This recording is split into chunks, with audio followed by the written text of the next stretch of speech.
Oh, hello down there, everybody. Hello. How are we all doing down there? Sorry, let me just get down. Oh, I need to drop down a little bit. I need to drop down a little bit because, gee, I'm getting some altitude sickness, guys. Guys, I'm getting some altitude sickness. I had to come down from the high, lofty perch of second on the ladder. We're second on the ladder, ladies and gentlemen. Second. I had to drop down. It was just too, I got too dizzy. I got way too dizzy too quickly. I had to sit down.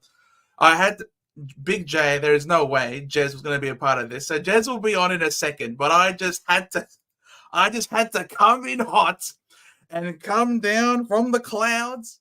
I wish there was a way that I could somehow descend from above the webcam. That would have been unreal. But because it's a great view, ladies and gentlemen. It is a view I not used to seeing. Hope we're all having a wonderful evening. Jez will be with us in a second. Flag Pies, how's it going? Can we have a look at some teams tonight? We can have a look at them. Yes, Flag Pies, we can.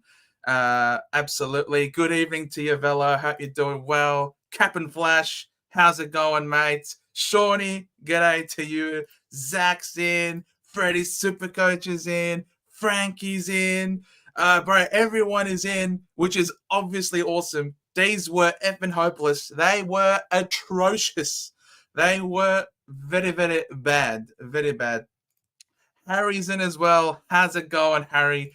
Mate, the view is glorious, Captain Flash. The view, mate, and we're not going to be dropping anytime soon either with the Tigers, mate. What's the Tigers percentage at these days? 59.6. Oh boy, that's a terrible percentage here for the Tigers. Come on, the boys. Come on, boys. Are we going to get another dream time win? Obviously, the Swans are a class above. It is what it is, right? The Swans, you can't touch the Swans.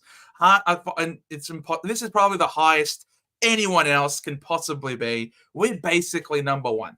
Outside of Sydney, we're basically number one at this point in time. Number one? What are you talking about? We're basically number one, Big J, because no one can touch the Swans. So we're basically number one outside of Sydney, right? You almost lost to North Melbourne on the weekends. I don't know how much of a number one you can be, but yeah, at least we gave you guys a good run for your money. I mean, it's good. The percentage boosters there. Slowly, Essendon becomes real, right?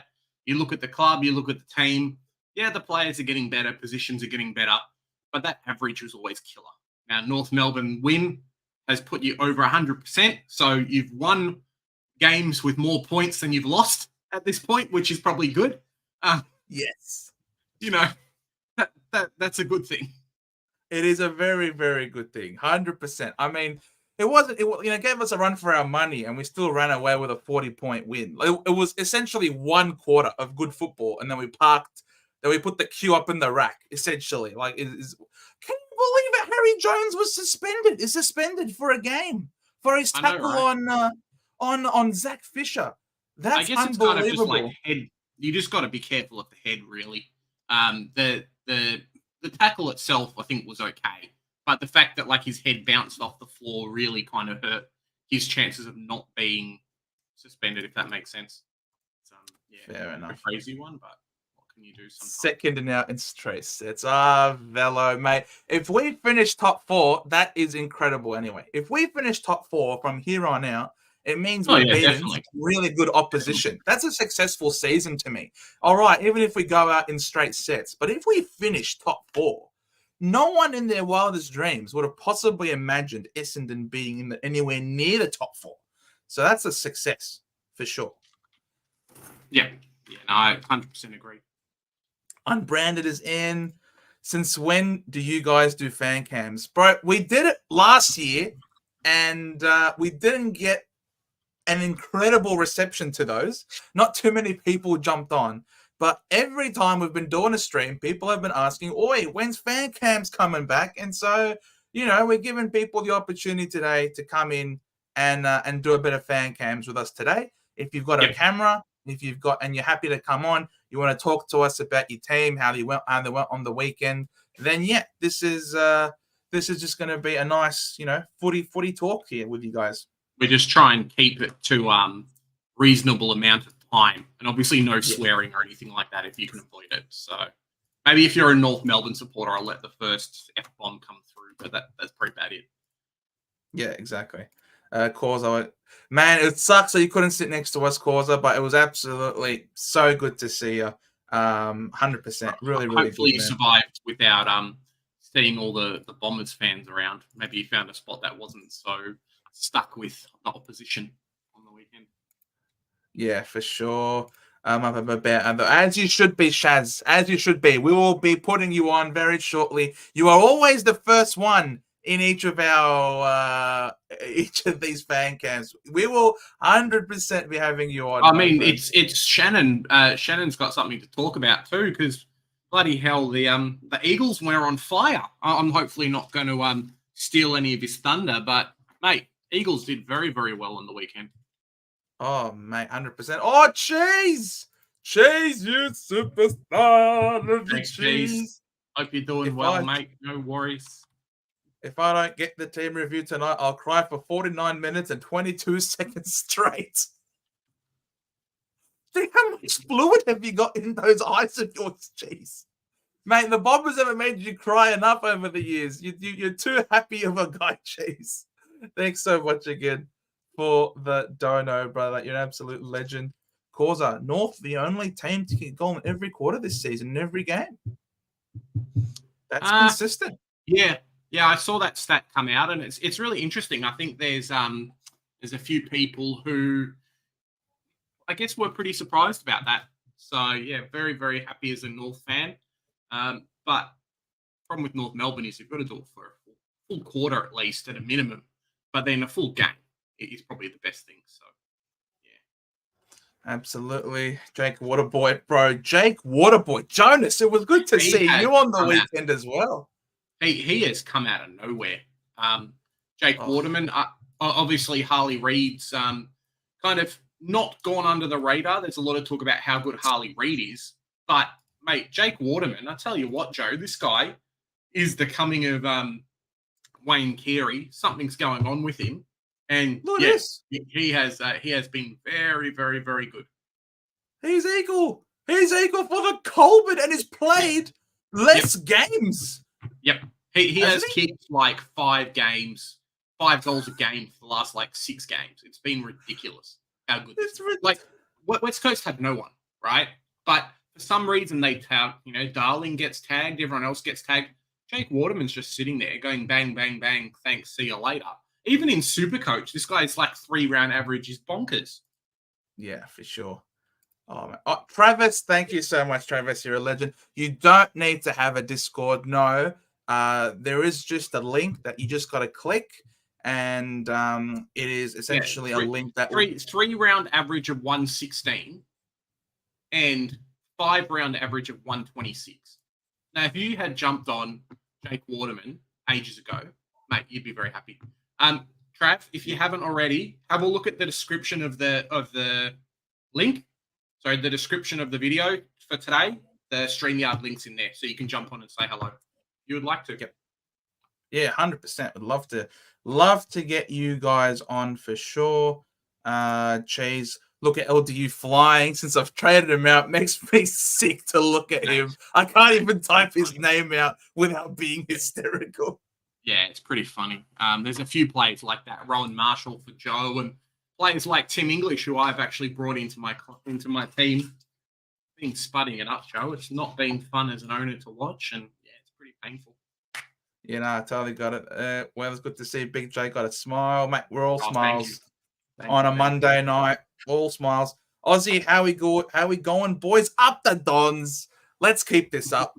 For the trades this week, I'm stuck between Rao and Fish. Fish's break even is 0 and is going to rise heaps, but Rao could be a good addition. I think Fisher's the only negative with picking up Fisher at the moment is that he's got a bye round next. So after this week, the bye round, but break even of 0, he jumped up 50 odd K. I was really pissed off about that because I could have done a couple of sneaky trades to get him in. Obviously, can't do that anymore. So, yeah, if you don't have him, I think it's the right time to get in. I'm even considering, I haven't put out the team review video, but even considering just offloading Jordan Sweet if he's not named this week.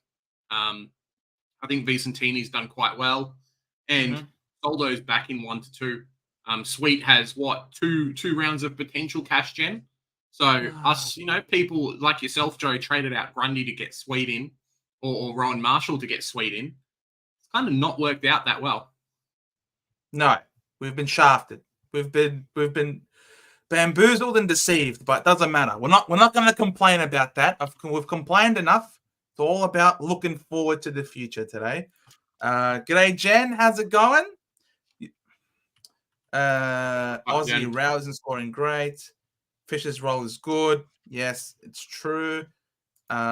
Blues fan, if these fan cams can be as good as Blue Abroads after we lose, then mate, those fan cams are top notch. Invite link in the description. There you go. Thank you very much. Guys, we've got a couple of people lined up in the lobby ready to go already. If you want to come on and say hello, as long as you've got a camera and a microphone, potentially no camera if you don't want to. Just click the link, should bring you up StreamYard, and then go from there. Yeah, exactly. What's this? Travis, is a double downgrade worth happening this week? I think definitely. There's a couple of players now who should have positions and things like that you can basically take for the rest of the season. A couple of these players, I know myself, I've still got Darcy Jones, especially with his injury, and Biggie Newen in the forward line.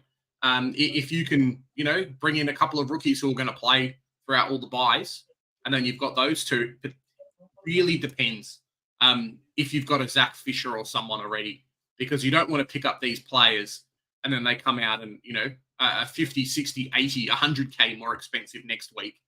Yep. Is it really worth you downgrading? I'm not sure. That's something you need to think about yourself. Kai, 2 games clear, bro. The Swans are untouchable at this point. Hard to see where they lose. Not bad. Velo, sorry, no camp for me, and lens is cracked. You can come on with just audio if that's the case, Velo. No dramas. Just come say hello. S&M much more even output. Yeah, 100%. And I found it really interesting. There was a video, an ESPN podcast where they sent where one of the guys he seemed to be a real Essendon hater. He just asked, "All right, so can we agree that Zach Merritt is Essendon's best player?" And the two guys on the podcast were like, "Yeah, for sure. Zach Merritt's their best player." And then he said, "But who's their second best player?" And that's a really good question, because I don't really know at this point who our second best player is. Is it Darcy Parish still? Is it Langford? Is it Ridley? But he's been injured for a while. Is it Stringer? Who is our second best player? I can't say. Umpires. Yeah, right. Harry Jones has got suspended for a tackle, mate. So, and we couldn't get hold of the ball to save our lives. So, I don't know. I honestly reckon the way the team is going, for sure, it's a much more collective unit. It's no longer Zach Merritt or bust. It's, now it's Sam Durham, it's Nick Martin, it's Jai Caldwell, Archie Perkins, all these guys just bopping up through the midfield, doing their job. And it's, that's so much more sustainable than relying on a couple of stars to carry the rest of the team. It's now become a real system as opposed to just individuals.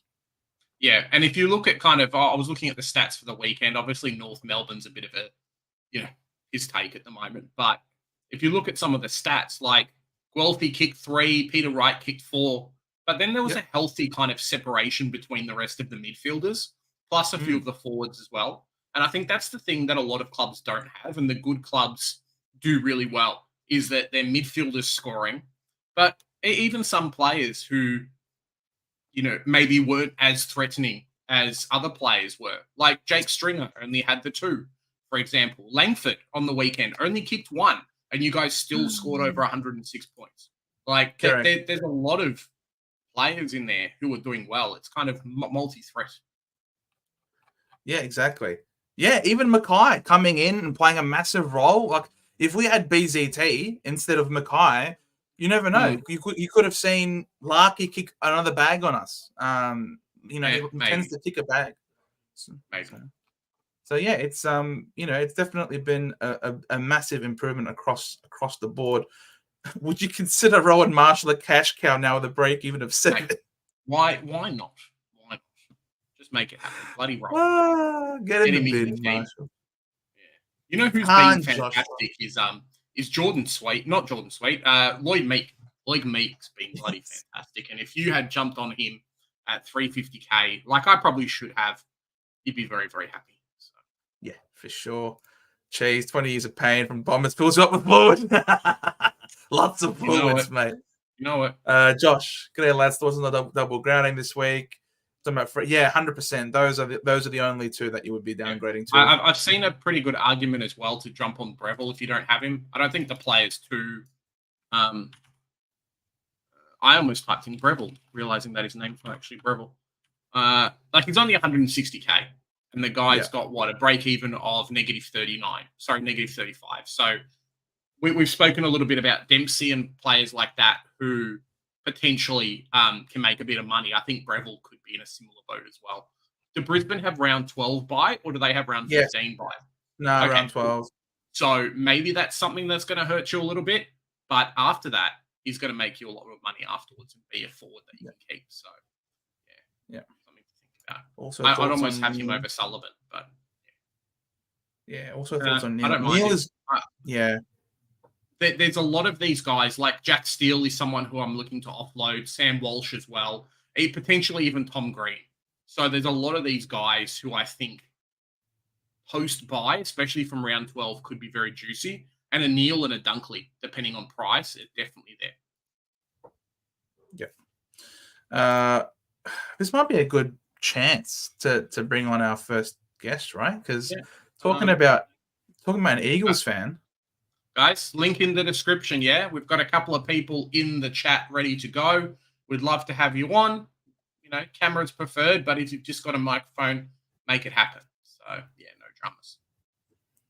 Because I think it might be a good time to bring on our first guest, because we've got a real question here from Cheese. Who was the last player to come out of nowhere like Waterman? From Eagles fans hating him to being the next G train. Shannon, we're going to bring you on now. Mate. I am up and about player to come out of West Coast like Waterman. He's playing like a man possessed, jeez. I know. Waterman's just on fire this season. The beautiful thing about Waterman too is that kind of I've always spoken about West Coast kind of having the support and having the good players around. Obviously, 2 years of poor scores haven't been great, but yeah, I mean, like no priority picks. You guys definitely have the cattle to make the team do well and then win games. So yeah, congratulations there for you as well. Yeah, we just managed to knock off. We just started from the get-go, from start to finish. Yeah, exactly. I did not see this coming, to be honest, and I did not see. I didn't see that too. Harley Reid. Yeah, unreal. Harley Reid just took him apart. I can't believe he fended off both Clary and Petrarca at the same time. The goal of the year contender.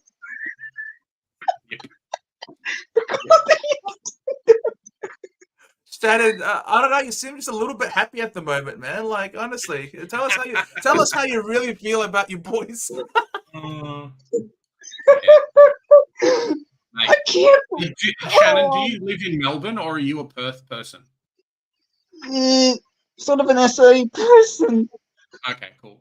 So I was wondering maybe if we can get Jesse to come on and talk about the bloody. I mean, he's not even in WA at the moment, but just the hype around West Coast. Oh, Travis has done it again. He's done it again. Travis done it again. Travis done it again. Done it again. He's done it again. What the donation? Someone's making a lot of money off that game. Oh my! Mate, Shannon, how happy are you that North Melbourne won the last game of the year last year in Tasmania? Don't bring it up. I'm not going to bring that up. How happy are you that you finished last year? You got to thank North Melbourne. For that. You guys owe North Melbourne so much. 100%. So much. Oh, man, it's good. Yeah, Good. it's going to happen again. It's going to happen again today as well. This year, North Melbourne's going to get a win sometime, and Richmond's going to get the #1 pick. We're going to have this nonsense all over again. It's just North Melbourne's first, bro. Yeah. Oh, awesome. Well, Shannon, it was always a pleasure, mate, to talk to you. Thank you for waiting. Thank you for coming on. And how many more wins? How many more wins for the Eagles this year? I think we should probably get like 5 wins or something. 5 more wins? Yeah, like if you've got a bottom 5, if you guys legitimately have a bottom 5 team or even a bottom 10 team, like it's going to be scary for a lot of them. Gonna be scary. Yep. All right, mate. Congratulations again. Great win. Congratulations on your rebuild. It's gone absolutely wonderfully. And we look forward to talking to you more during the season, Shannon. Yeah.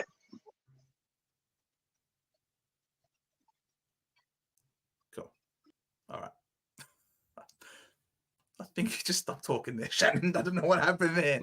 Thank you very much for your services. Maybe the PlayStation controller disconnected for a second. I don't know. Yeah. All right. Yeah. That's what FanCamps is about, though. Get on the people. You guys can jump on, talk about your team, but then also talk about, Supercoach. You got questions? You want to just say hello? Go for it. Yep. All right. Next guy waiting here in the wings. We've got Freddie Supercoach. How's it going, Freddie? What's up, Freddie? Yeah, what's up? Not a good week for me for footy. Yeah, like footy, your Supercoach team or your actual AFL team that you support? Supercoach was top 2K, so I was happy with that. Just Melbourne cannot get a win to save their lives. I know, right? It's a bit of a rough one. Like it wasn't even close. Like who was it? Port Adelaide and Hawthorn. You guys just got beaten. Maybe like someone had some dodgy food on the plane right over, but yeah, it just didn't look like the Melbourne that we normally see. Do you think maybe it's like a forwards problem or a defender problem? What's going on? Yeah, I didn't catch much of the game. Watched maybe 10 minutes and saw Harley Reid fend off 3 of my players, and I was like, I'm done with that. Turned off the footy. So yeah, I think with Van Rooyen out, Melksham out for the year, for most of this year, and I know 6 more weeks. Yeah, we need to bring someone in. Surely you guys will be able to pick up a decent like key forward in the mid-season draft or something, right? Yeah, I mean Billings need to get dropped. He cannot kick a goal to save his life. Yep. I think he's kicked 6 behinds for the year, and half of them are straight in front, 10 meters out.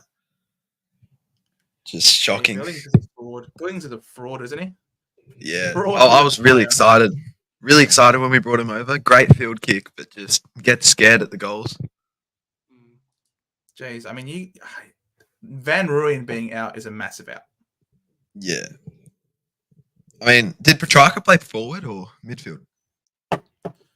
I didn't really watch the game very deeply either myself, to be completely honest with you.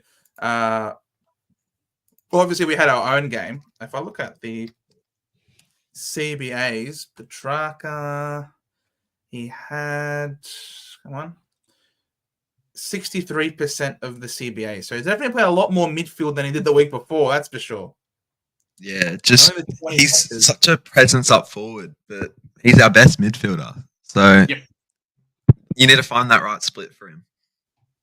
Yeah, I mean, you got. I think as well. Like Oliver's still obviously coming and recovering from all the stuff that he had pre-season. So yeah, there's a lot of pressure across the board, really. Generally, like your midfield's covered for the forward line not being great, but when the midfield's not great as well, that's when you have a bit of these troubles. Yeah, definitely need to start swinging the magnets around a bit. What happened did Lever go out with an injury or something in that game? I think it was a concussion really early. Oh, yeah. All right. That would have obviously helped because a lot of your work is also built from the back line moving forward because, you've been such a stall. You got such a strong defensive unit back there that you just repel attack after attack, and then you just get that great ball movement going the other way. But if you one of your key pillars and levers out, with concussion, then obviously someone like Waterman, who's been in terrific form so far this year, just continuing to carry it forward. And you guys, unfortunately, over there, West Coast, they're a bloody good. They're bloody tough to beat over there. All of a sudden, our 1-goal win is looking really good at the moment, I think.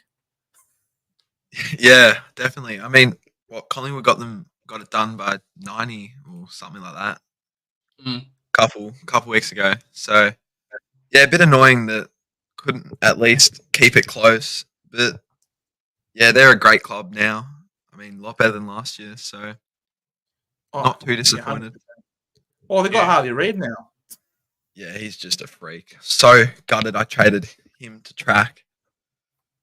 Yeah. Yeah, that's a bit of a tough one. What happened with Melbourne is what basically happened with Carlton. You know, Wiedering went out early. Lever obviously I think went out earlier than Wiedering did, but same kind of fall.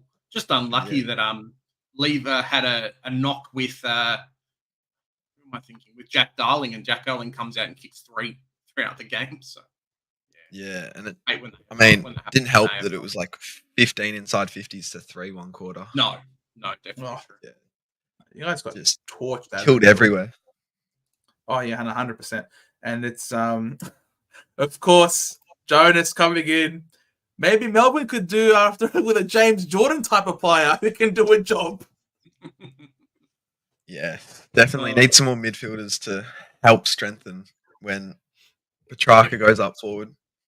Or a Jaden Hunt, you know. He was my favourite player. So gutted. Yeah. Yes, exactly, guys. Wait, as you say, mate, get around Freddie's Supercoach. If you haven't already subscribed to him or followed him on the socials, please do so. Obviously, as you can tell, he's a ripping guy. Mate, even Max Gorn was a bit disappointing. Like, geez, I think was it me that broke him? You know, or is he playing with something? Joe, this guy was on like 5 points in Supercoach for so long.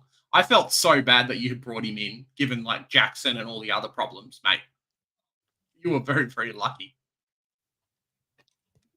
Yeah, I mean, doesn't have the best history against West Coast, but it was, not good.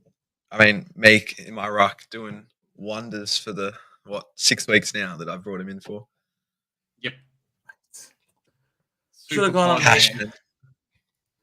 Yeah, should have done me. Oh well. I won for the season. It is what it is. There you go. We're gonna have merch that says it is what it is on it. So congratulations to you, Freddie. Best of luck for the rest of the season, mate. With your demons as well as with your Supercoach. Your Supercoach is doing really well by the sounds of things, mate. So thank you so much for keeping the season alive.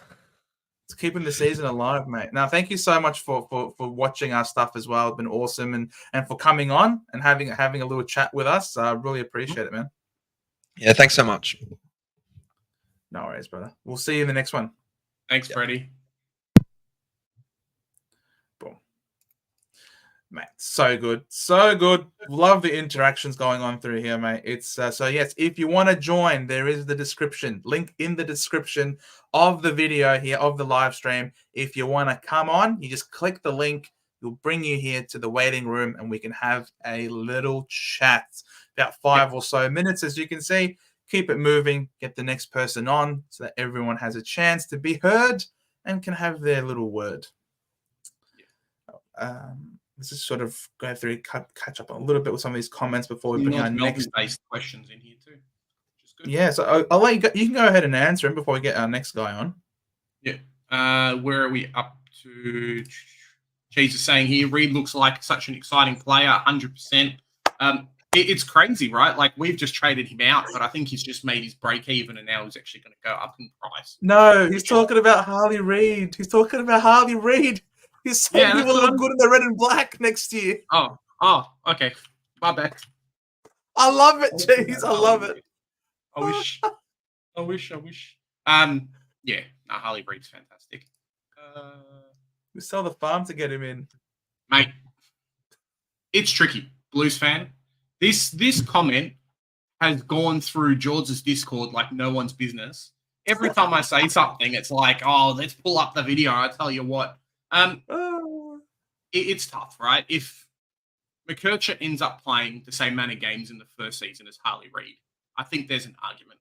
Obviously, different positions and things like that, and kind of quality of the team. And I think the team looks a lot better. Like Harley Reid at North Melbourne wouldn't be doing the same stuff as Harley Reid now. Like, just straight up, he wouldn't be doing it. He doesn't have the support system there. He doesn't have the coverage. Doesn't have the amount of good players through the team. West Coast aren't the kicking bag like what a lot of people think they're going to be.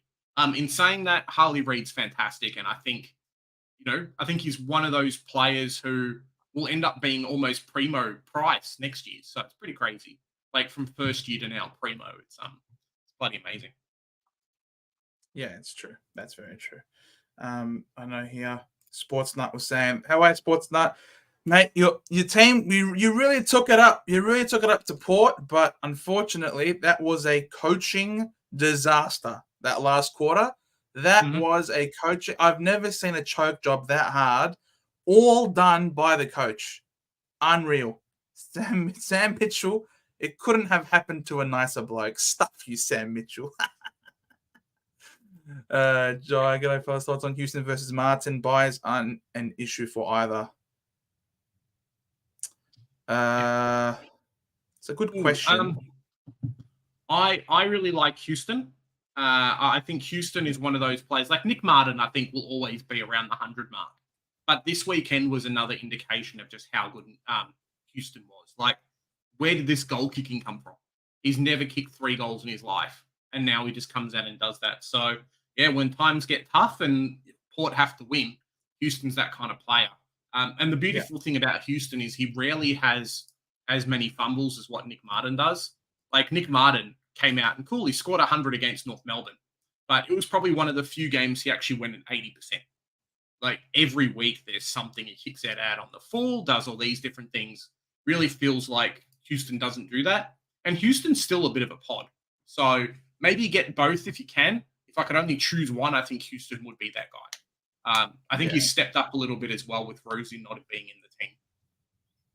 Yeah. I'll also say, though, that Houston's dream run of Adelaide Oval games sort of coming to an end. He's going to have to travel a bit more. He's part of the reason why I thought he was such a great starting selection was because he had so many games at home at Adelaide Oval.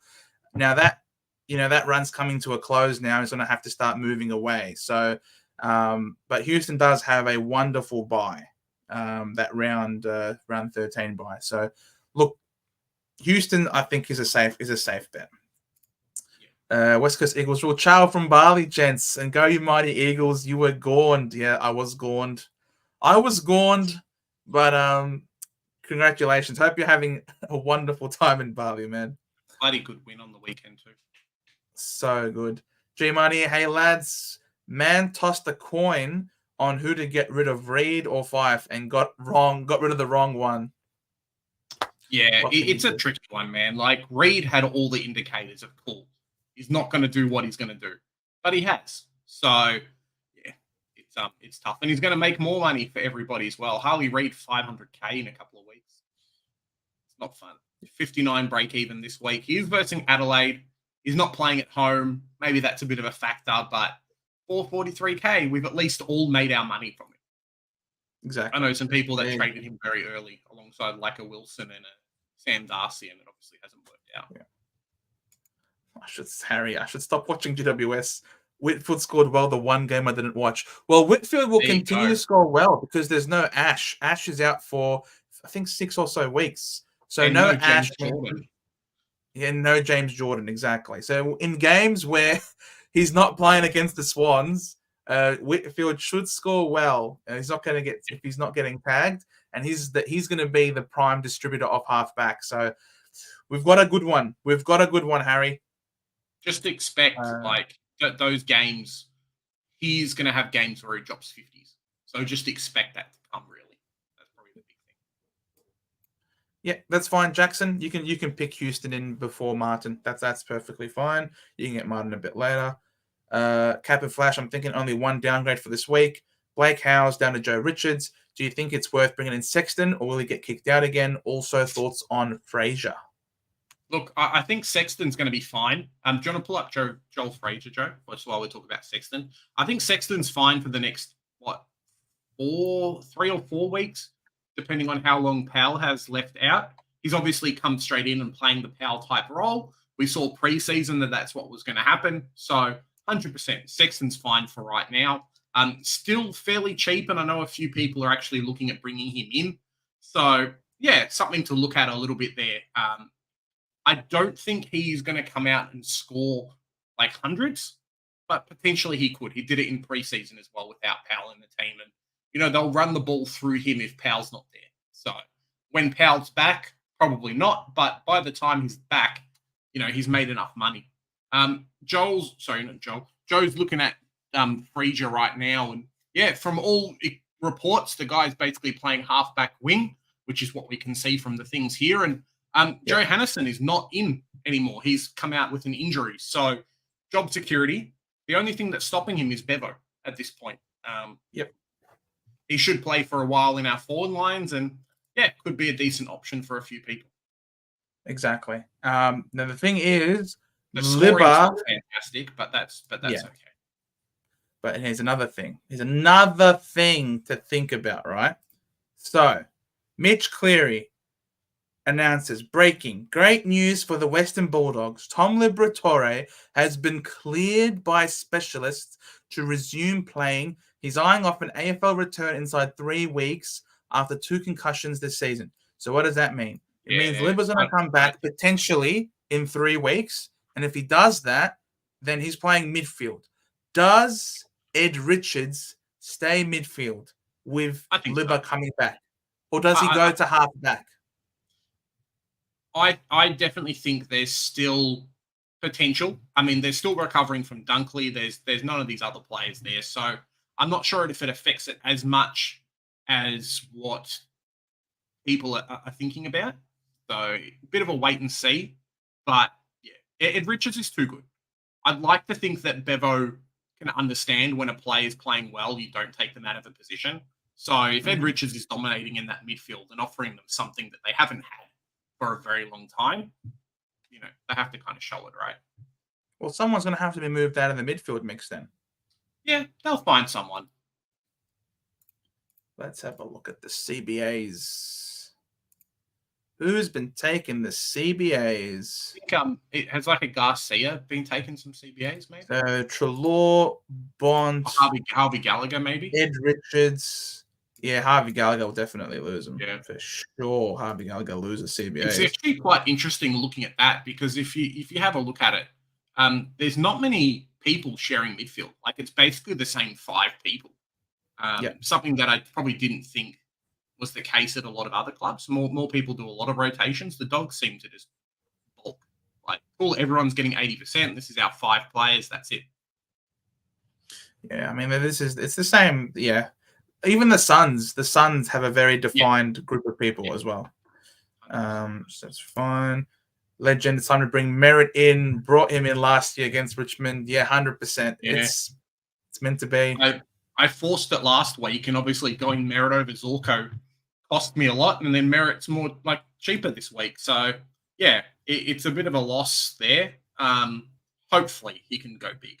Like so many of my midfielders this week. I think I had out of the 8 midfielders I've got, no one scored over 98 apart from 2 people. So it wasn't great this week. Not great. We get to the next comment here from Chase. I think this might be a good idea now, a good way to bring Chase on, who's been waiting in the wings. His 100%. Bench is a graveyard. Bench is a graveyard, Chase. Mate, as is mine. Don't you worry about it. Or I think a lot of us are in a similar situation, mate. Yeah, boys, can you hear me? Yep. Yeah. Hear you loud and clear, mate. Oh, the bench is an absolute graveyard. There's I've got one player playing at the moment, McAuliffe. That's it. At least it's someone that's got some job security, right? Because it's not like you've picked Sullivan or someone else. I mean, Richmond have no one, and then they've just had 2 other people get injured in the VFL. So I was one of those silly people that put Harley Reid on the bench when he got that 147. So I had to bring in McAuliffe to take his score. Okay. But no, I don't know what to do with McKerchie yet. I'm still waiting to see what's going to happen there. I don't want to trade a guy with -10 break even. No, that's the big thing. The beautiful thing about McKercher is, and we have a few comments, I think, in the chat asking about McKercher as well, is I don't think the club's come out and had an idea and said, cool, he's going to come back in 2 weeks. But the beautiful thing about him being sub 400K, you can almost bring him in at any time throughout the season, and you can get rid of him now, use his money or whatever to trade, to trade in another player. And then when McKercher's ready, you've got a DPP guy that's effectively, semi-primo, at least bench cover for the rest of the season at, 380K. So I personally wouldn't be holding it, especially with North Melbourne having their buy in 2 weeks. The money's good enough that you can do something with it. And you can always bring him in later, which is kind of the best thing. Like, we're given three trades throughout the buys. And if I've got, a Howes or a Biggie Newen together, that equals McKercher and a rookie. So the opportunity is always available. I think I've spoke to Joe about this a little bit, and yeah, you can always offload him and then bring him back later, and then he's still going to make decent money because you don't lose money when you're on the bench not playing. And I think Bourne's lost his captain privileges as well there, thanks to Joe. Oh mate, it's been shocking. Like, if you haven't had Meek or Rowan Marshall or half a dozen of these other players, you're struggling this year. Oh, I had Meek, Grundy, and Gawn. Chose to drop Meek for Sweet, and I think Meek's outscored Gawn the last 3 weeks. So yeah, and Tim English as well, and Tim English and Luke Jackson and all these other rucks that everyone. Where did this come from? It makes no sense. It makes no sense, Cheese. Even Cherry. I'm just talking it up, bro. It's a cursed season. I'm just chalking it up to it being a cursed season. You can't predict some of the crap that goes on. Like, how are you supposed to know Lloyd Meek is going to get the gig, and then the week that he gets the gig, freaking Reeves gets concussed and taken out in VFL, and that's it. No more competition for ruck spots anymore. How are you supposed to know that Jackson is going to pull out of his ass a 150 score when he couldn't crack 90? And the only time he cracked 90 was against West Coast. How are you supposed to predict any of this? Like, how are you supposed I can't watch Luke Jackson. I can't. I just feel like he gets 10 points every time he does something. It is so hard to watch him play. Mm-hmm. And even Marshall. It's kind of just go with your gut. That's kind of how it works at the moment. Pick who you're going to pick and just enjoy the ride. Because, it's a weird one. Like, I'm going to say Meek's a semi-decent ruckman, but I think in a team where there's no one else, it's just the way that it works out. I think Meek is just a huge monster of a man that it's just hard to muscle him out of anywhere. So he can just get clear tap out to advantages. And it doesn't help that he seems to get free kicks every 5 seconds as well. And he's gifted a goal like in the forward line. Oh my god! Once or twice a game. Owning Grundy is the most frustrating thing too. I know he's scoring well, and I know you boys probably miss him a little bit. But man, I don't think anyone's given away more free kicks than Grundy this year. Yeah, probably not. 5 free kicks per game at least. And Hinkley decides it's a good idea. We're going to throw young skinny boy Vizentini up against the Man Mountain Lloyd Meek in wet conditions. And, he made him look like a little kid. What is Hinkley doing? The Rosie situation was one of the worst things I've ever seen. And, like, Vizentini versed a non-ruckman in Sam DeConey. Yeah, of course, he looked bloody good against Sam DeConey. Oh, Sweet's ruined my year. Is, like, Jordan Sweet probably won't. He potentially might not even play, which is the crazy thing, and it's pretty upsetting. Like, a lot of people changed their entire teams to bring this guy in, and sucked into the trade a little bit as well. But yeah, really, really, really tough situation for a lot of people over this week, next week, and the bye rounds, right? Like, I know it's best 18 for the bye rounds, but I'm one of those guys who like to go into it with 22 players on the field. And just Sweet being out, it's just like, is he going to get back in? You'd hope so. Like, I don't know. Yep. You couldn't not go for him because He had the ruck duties sewn up. You know, we saw Soldo go out. He was named. He played that first game. It was all perfectly lined up for Sweet to just make so much cash in such a short period of time.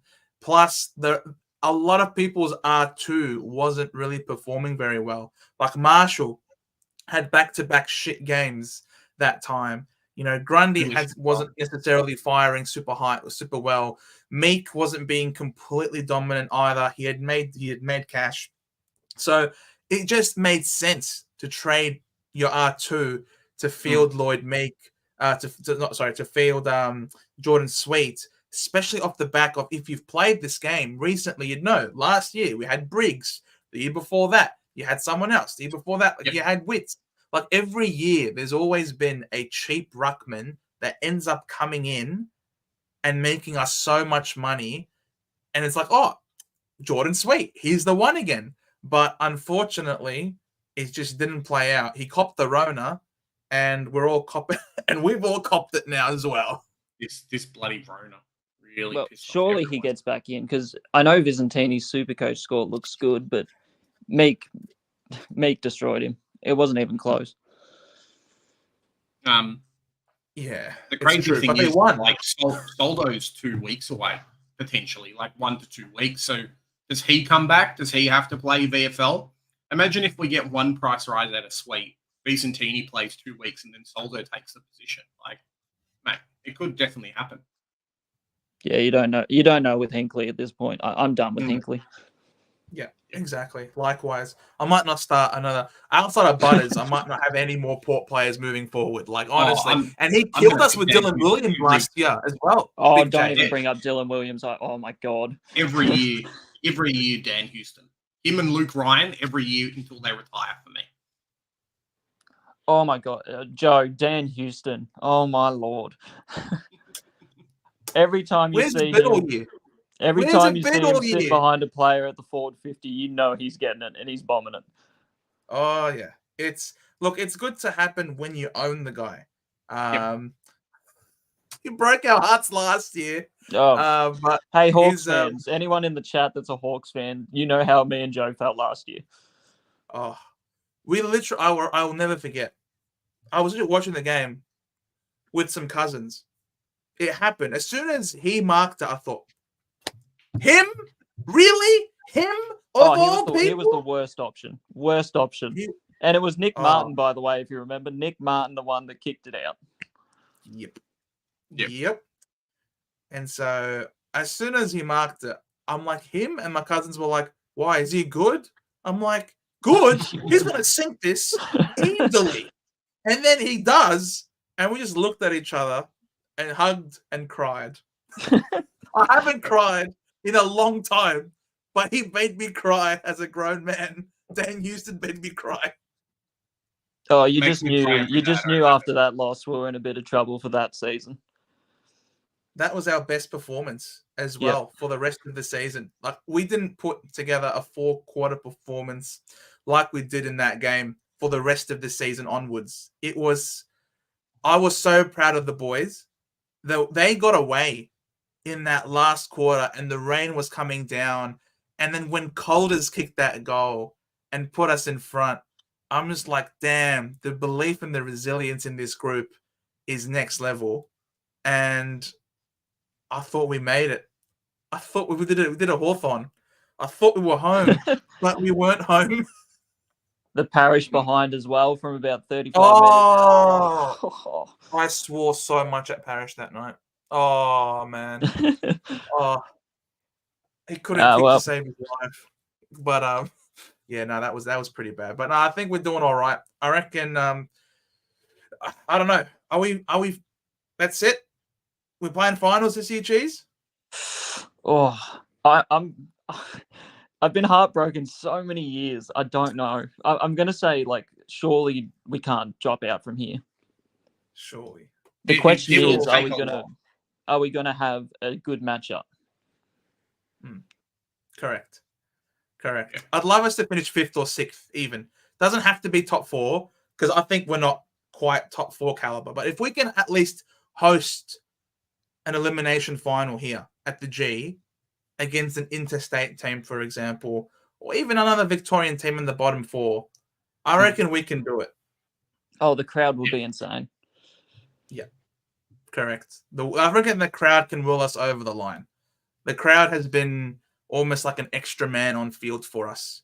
As soon as the crowd starts going up and about, then, good things tend to happen. As long as Stringer can convert from 20 to 30 meters out directly in front for once, will be great. On the weekend. Mate, we just gotta remind him it's contract year for Stringer. I think he's already signed the contract. Honestly, I think that he's might signed the explain. contract. That might explain it. Yeah. He kicks the goals from 50 meters out on the boundary, no problem. But if it's a set shot 20 meters out directly in front, it's too easy, mate. Oh man, Chase, thank you so much for coming on, man. I thought I'd pop on, say hi to you boys. It's been awesome, finally, to actually talk, as opposed to just reading out comments. Looking forward to talking with you on a regular basis in the season, man. Of course. Thanks, boys. On the Dons. Off the Donnies, boys. Yeah, boys. Let's go. How good is that?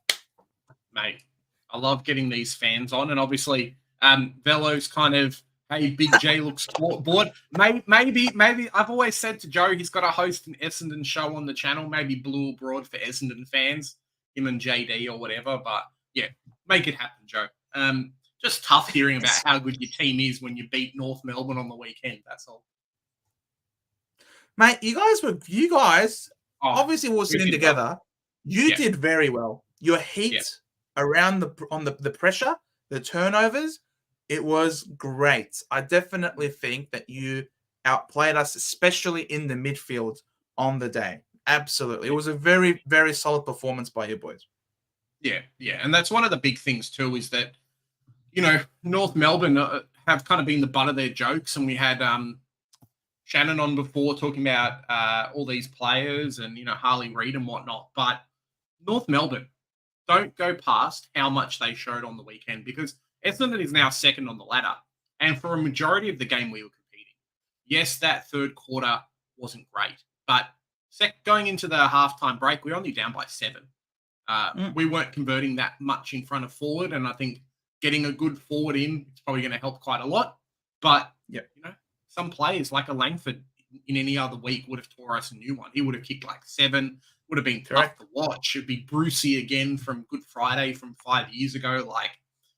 Just a monster thing. So very, very happy with the team. One of the few weeks we actually played well, and we'll see what happens from here. 100%. Just 1 week at a time. Quarter. Yeah, I went Sexton to Sweet, Marshall to Rao, and Sweet to Marshall in 2 to 3 weeks. Merry-go-round. What happened to Jez? All right. Is Fisher a keeper? Yes, I think so, Jackson. He's playing that role. Shazel has said he's going to play midfield, and I saw a lot of it. What happened, Jez? My camera went black. Oh, okay. No worries. Yeah. Aussie Abroad. Thoughts, lads? I'm stuck. Should I trade out Darcy Jones and Biggie for Joe Richards and Fraser, or Darcy Jones and Wilson to Fraser and Brian Myers? Look, I have been thinking about it a little bit, and if I had a better forward line, I would 100% do the Biggie and Darcy Jones trade to 2 rookies. I think these 2 guys looking like they're going to play a lot. I'm not sure exactly how much with Joe Richards, but if you can go like a Breville at 160k, he's still worth it, and he's still going to score quite well. And I think looking at his stats, he might have got some CBAs and stuff as well. So there is potential there for him to make a lot more money. These next 4 weeks, and it's something I'll say again, these next 4 weeks are so crucial to everyone. You need to have 18 plus playing. You need to have almost 20, 21, 22, like Cheese was saying before. You need to have a full team, because there's going to be people that have full primos across the board. And if you don't, someone's going to score poorly and you're not going to get the scores you need. This is the time that defines men versus the boys. And cool. I can bring in 2 cash cows this week and miss 60K on a Fisher. It might just be worth it to finish it off. Like looking at Joe's team, right? He's only got one or two players on the bench who are making money. It's not many. It really isn't. And a lot of people are going to be in a similar situation. I think Garcia is going to come back this week after a 24 and a couple of goal performance on the weekend. But outside of him, like Graham doesn't look like he's going to do much. We've all got Jordan Sweet, Darcy Jones and Biggie Newen in our forward lines. Heck, even Rogers? Zach Reed. Yeah, or Jake Rogers, as Joe says. Like, these players do not look like they're going to come back anytime soon. And right now, the guys you bring in right now could make, 200K maybe, 150K before their buy round, depending on who the player is. So that money in itself could be worth so much when we've got too many players that are 200K or just over 200K, and there's not really the risk versus reward there. I would not be adverse to you. When do Hawks having a buy round? Is that round one, like 14? round 15? Cool. So I would not be adverse to you this week going like a Freeger and Rogers. So Freeger and Roberts in this week for Jones and Biggie Newen, and then coming out and then doing, like a Ethan Phillips trade next week and just getting these guys in who are going to play. Do not have dead rookies. Like, dead rookies are going to kill you.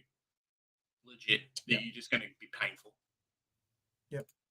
Sam, hey lads, thoughts on these trades this week? Howes and Wilson to Martin and Richards or Fraser would then have to loop Darcy Jones and the rookie of choice. Yeah, I don't mind it. I didn't realize Darcy Wilson was so on his break even, but he has made a lot of money for us. So yeah, not a bad time to kind of offload him to a primo if you can.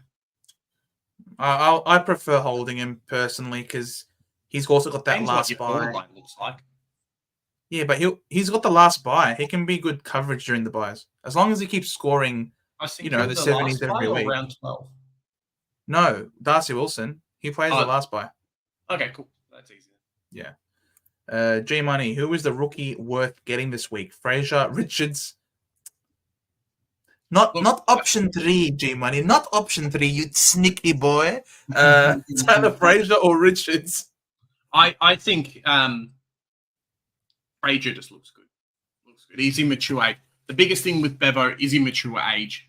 Let's say. I think he is. If he's mature age, get him in. Let's have a look. I'm pretty sure he is. 18. No, he's only 18. So he's only 18. Maybe that's something that's a little bit different there. But he's playing like a half-back type role and scoring enough for Supercoach. So, yeah, I'm not quite sure. I think he's a better pick. I think the Pies have a few players coming through, but they might just say, cool, Joe Richards, you're doing what you can doing. You're scoring a couple of goals every week or at least one goal and applying pressure. So maybe you end up staying in the team for a while. Maybe just wait for team sheets and see which one. But the DPP from Fridge is very nice at the moment. It could end up saving you, especially if he's in the forward line.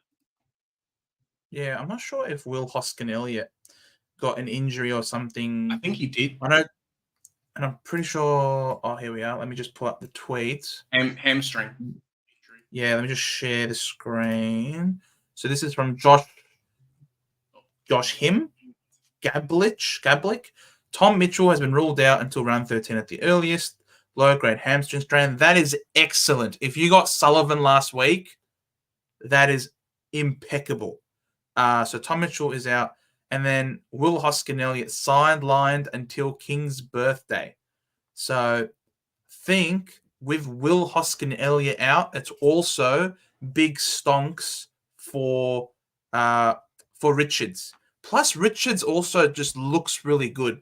The pressure that he applies is really impressive. I know this is Fraser's heat map, a bit of halfback and wing, but for me personally, if I had to pick one of them, it's not just because his name is Joe, all right? I'm not going to be that biased here, but I really like the look of Joe Richards. He does some really good things, and he loves to tackle. He's not just a running small forward reliant on goals. He does tackle. 6 tackles against West Coast in a smashing 5 tackles against Adelaide in a really close game. So he's capable of, performing in both smashes and in close games. Obviously, his heat map very much forward oriented, considering that he is obviously a small forward. But as you can see, he does push up the ground as well to help out in defense with that tackling pressure. So for me, I do really like Joe Richards as a downgrade target. And he's come from the VFL, and he was a great performer at VFL level. So for me, I'm a believer in Joe. What about Mike? How's Mike going? I don't know. Ask him, Mum. No, I'm just joking. Oh, Joe with the jokes. I have no idea what to do with my team this week. Need help. Oh, Jen, we shall do our best to help you. We shall do our best to help you. Jen, what's your team name? Hot Pies. Let's go, Joe. Well, Hot Pies, I'm pretty sure. Let's have a look. Yep. So if I can we make it easier to see? Yeah, that probably works. But there's a gazillion Hot Pies. Tom, Alan, Shane, Alan, Jason, Clint, Jim, John, Ashley, Mitchell, Chris, Harry, Craig, Ashton, Oscar, Russell, Stephen. Jen, which one is yours? Maybe there's no no space. Yeah. Shane, Mick, Jake, Jennifer. There you go. Honestly, Jen, I love you, but could you be any more generic? Really? Hot Pies? Come on, Jen. Hey, it's better than Cold Pies. Coldplay. All right. So Luke Ryan. The team. Just press the X, and that's your team. So it doesn't show the team on there. No, it's my team. This is her team. Luke Ryan, Nick Day. Can I maybe if I go to rankings? I don't know. Yeah. So if I go Luke Ryan, Nick Dacos, Nick Martin, Harry Sheasel, Young Klahisi at D6, Sarong, Butters, Bont, Zez, Rao, Petrarca, Green, Sullivan. Great. He's going to do well now that there's no DeGoey or Mitchell. So Sullivan, living life to the fullest. Max Gorn, Brody Grundy. Oh, wish I still had this bastard.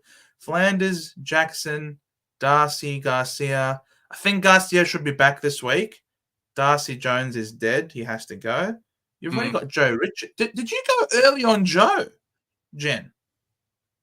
Must have done. Must have. So I guess you're going to get Fraser then, I guess, as your downgrade then. If you go through rankings, Joe, it will display your team. So go through rankings. Maybe you can search. All right, let's go to rankings then. Coaches.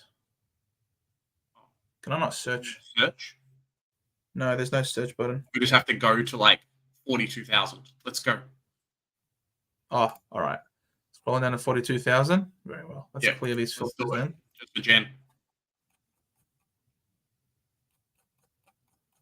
Oh, this is going to take a very long time. Can you press it on the side now? Better way.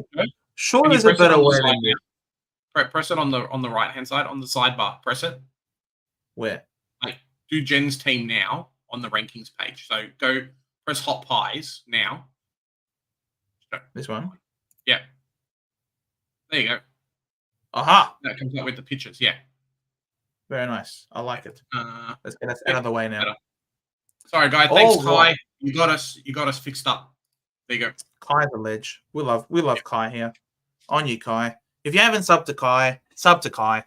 All right. Ryan, Dacos, Martin, Shazel, Young, Klahisi. All right. So what's she doing this week? I mean, Jones has to go because he's done his hammy and he's out. Yeah, it's a hammy. You've got a donut. You've got a donut in the forward line now. Like you have to. Correct. Jen, do you have any money? Let us know if you got any cash. Yeah, so Darcy Jones, he's done a hammy tendon. So he's out for 6 weeks. So, yeah, Jones absolutely has to go. I mean, you could do Jones to have you got Fisher. You haven't got Fisher. So probably the cheap option for you for a cheap upgrade could be Fisher, getting Fisher in and adding an extra forward primo, I would imagine. 151K. All right, that's good money. 151K. Let's pull up our trusted calculator. All right, so Jones is 182,200. And then if we're going to get Fraser, he is a 117. What was the number? Was it 117,400? What was it 117,300? I don't remember what the what the price is for these 117K players is. 117,300, I think it is. Yeah, 300. Yep, 300. Love you, Kai. Bro, Kai, why aren't you on this broadcast? I swear. You should pop in and say hello. Click the link, yeah? So 64,900 is how much you would free up. Plus, you've got 151K in the bank. So that's 215,900 from that one. And then to get to Fisher, how much does Fisher cost at this point in time? 440 something. Minus 440. Let me see. Yes, please. Fish. I wrote Fish. Fisher is 443 flat. Okay. So you need to trade out someone who's 227K. That could be Tom Brown. What's Tom Brown's break even? The only problem is you have to trade back in a player, yeah? That's the thing. So no, we're trading out Jones to Fraser and Brown or anyone. I mean, you just need to trade out someone who is at least 227K. That could be a Graham. It could be a Sweet if he's not named. It could be a Brown that you can then swing Graham into the back line for. Yeah, that's what chat's saying at the moment. Got a couple of people saying just get rid of a Brown and then flip Graham to the back line potentially. Yep. And then what you'd end up having is Fisher. Jones would be Fisher, and you'd have Fraser on the bench as extra depth. I think that's what I would do. If you're being really cheeky, and obviously Tom Brown's in a team that's got no injuries, you could flip Jordan Sweet. I think you had enough money. So Jordan Sweet out, Livingston up, and then that gives you two more forward line players. And now you've only got one dead rookie in the forward line instead of three. So that could be something as well. Exactly. So, yeah. Maybe if Sweet isn't named this week, then he's never going to get named. Yeah, I think that's the big thing, is that he really has one more week, and that's it. Post by Sweet isn't going to be very interesting. It just sucks because they're playing North. Like, Jordan Sweet could still make a decent amount of money if he's named. This is the week to kind of decide that a little bit.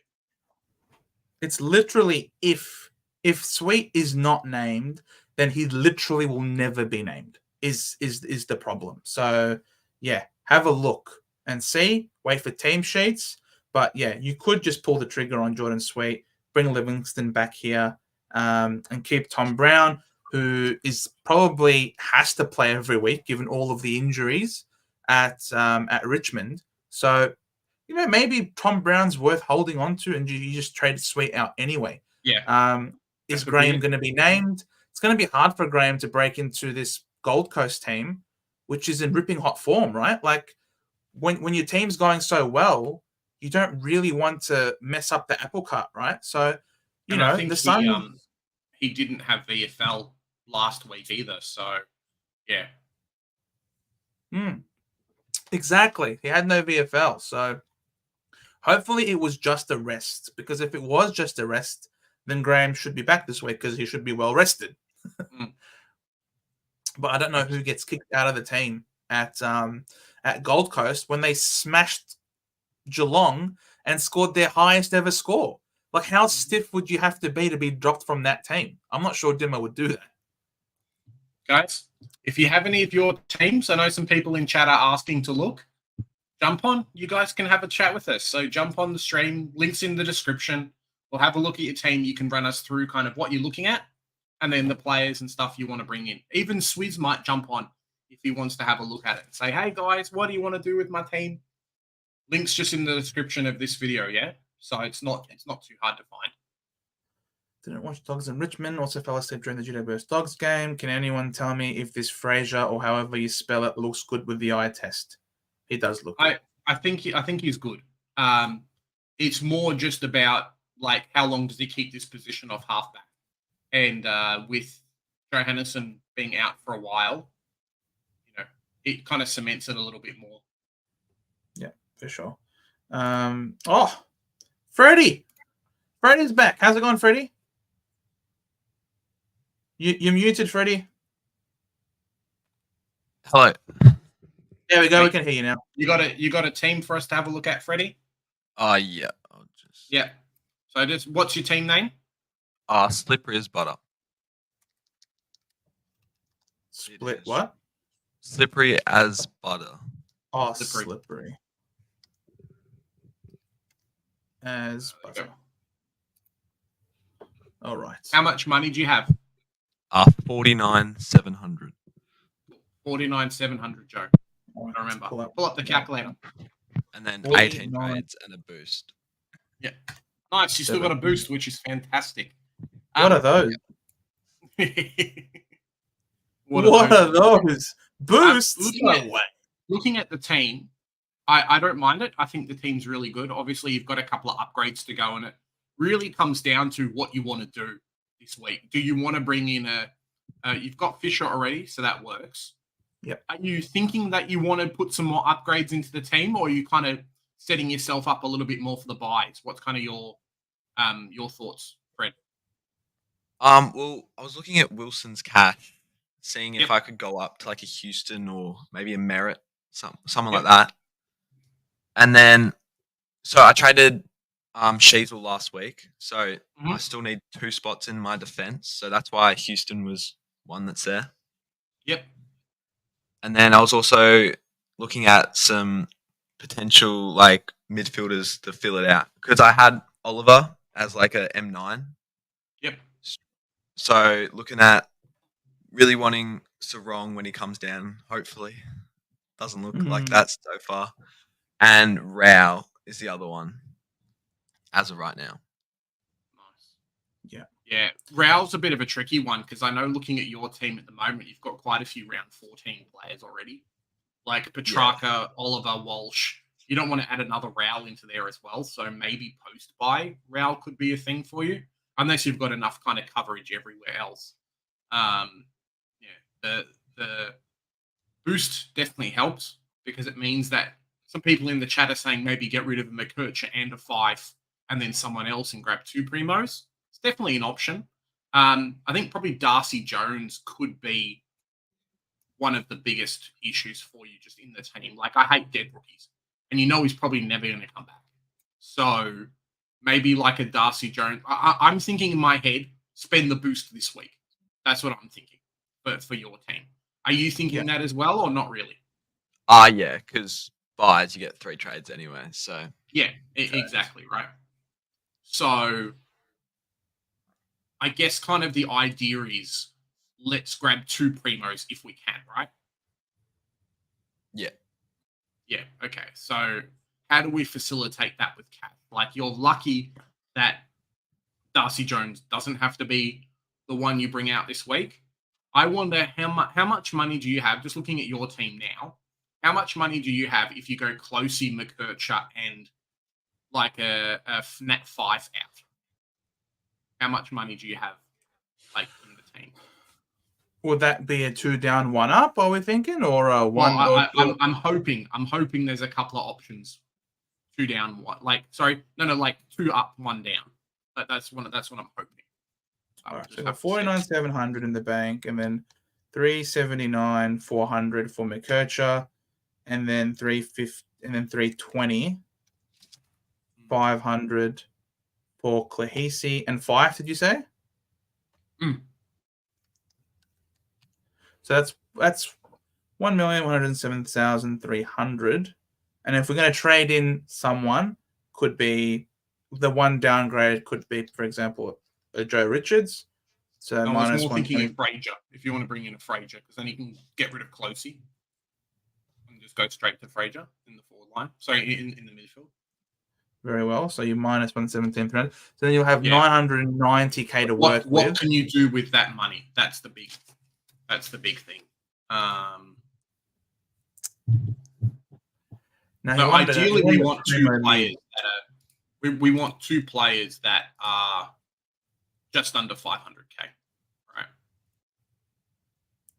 I don't know. For me, I don't know. I only traded up Mikocha last week because I had to. But in your circumstance, you've got Howes playing, so I don't think you actually have. Because I was going to cop a donut last week. For you, you've got Howes playing in the back line, and I reckon Mikocha, when he comes back, could score very decently well to have as a keeper in the back line almost. No, I agree. It's a tough one. It's a real tough one this week. There's not a lot of forward line players who are really there around the price. I think if you could somehow, if you can get Merritt in this week, how much does Merritt cost? If you had enough money, if you had just enough money to go a Luke Jackson and a Tom Stewart, I wouldn't be against it, but that's probably the biggest thing you could do. Maybe it's just a one up, one down for you this week, unless you want to bring in some cash. And I don't think there's anyone even in the forward line who's probably worth it. Like you could do 5 down to like a Fraser, for example, and then you could chuck that money onto a Darcy Jones, sending Garcia forward. Plus, you already had how much in the bank? What was it? 49,700. That's 472. You're like 15. And then you can use a 472. Yeah, I think Kai's kind of nailed it on the head a little bit as to what I'm thinking in my head, and it might be just one up, one down, fixing a hole in the team, hoping a Nat Fife and a few of these other guys can at least hold, and then you doing a boost next week. There's 4 trades during the buy round, so you really can't go past it. It's pretty phenomenal, and I think even that might be a good help for you in round 14. So maybe even just the Darcy Jones down to a Freezer, and then having a look at, hey, if Closey's never going to come back, like it's a lot of money. How much is that, Joe? Like Clohisi down to Freezer, and then grabbing like a Joe Richards, and then trading out Sweet for Joe Richards. No. Like Darcy Jones out because he's never coming back.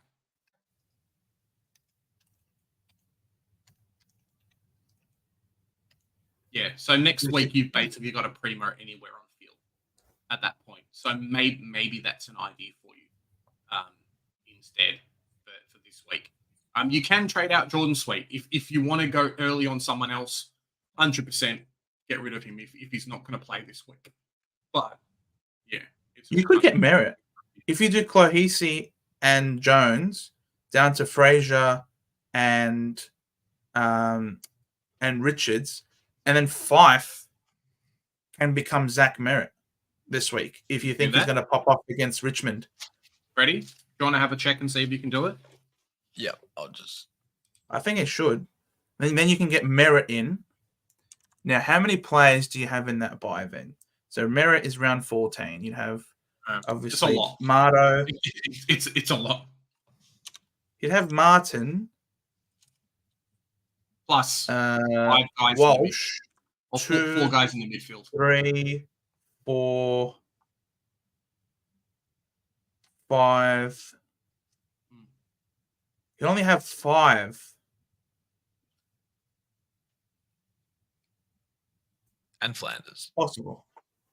And Flanders. Oh, and Flanders is that by true, yeah. 6. And Sexton, I suppose. Do we still hold Sexton at that point? I guess we'll see. Only time will tell. But does that work for you, Freddie? Yeah, I got 60k in the bank with that. Nice. Yeah. Merritt, do that. Merritt against getting both of the really good cash cows in Richards and Fraser, whilst also trading off old man Fife to get Zach Merritt against Richmond this week. Gee, that's insane. Those are great moves in my opinion. I wish I had the boost, then I could get both of those two great rookies in, because even Phillips will be on the bubble next week, but he's probably not going to hold his position with when Sicily comes back. So these two rookies, that you get in Fraser and Richards are both going to hold their spots. They're both going to perform well, and they're both going to make a lot of money. Plus, you get Merritt in. Damn, that's I reckon that's really good. Yeah, Merritt was the number one target this week, so there you go. Like it. Perfect for you. Excellent. Thanks so much, Freddie. Yeah, thanks so much again. No worries. Have a good one, mate. All right. Excellent. So then we've got Causa's been waiting in the wings. Causa, how's it going, man? Yeah, good. I think we need to almost. Is there a way that we can? Oh, we have to edit this so we can. No, I'll fix it up. You just chat with Causa. You'll fix it up. All right, cool. Don't worry, Causa. We're working on an edit so that we can get your face on here. I know yours is fishing for a primo, right? Is it? Yeah, the bottom one. Yeah, fishing. It's the bottom one. Yeah. Beautiful. How you doing, Causa? Good to see you again, mate. Good. What did you think of the game on the weekend? Obviously, we didn't talk afterwards, but what did you think about on the game on the weekend?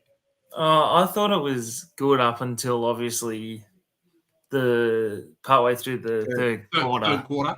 Yeah. Yeah, and I thought we were going to have a chance where that we were going.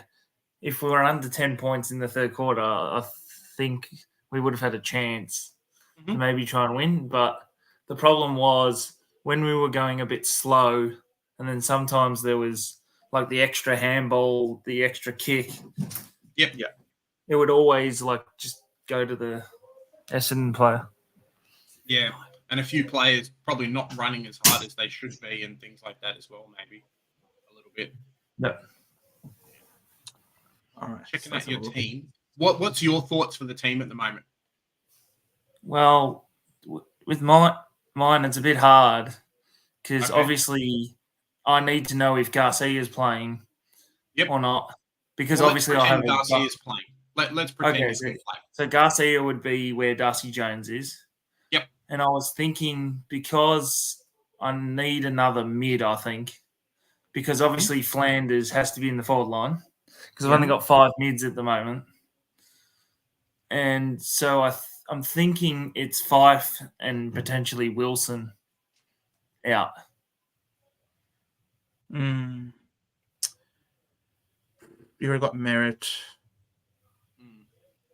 The one I would get. You have a lot of Gold Coast players, mate. He's like me. He's like me. We're fully in.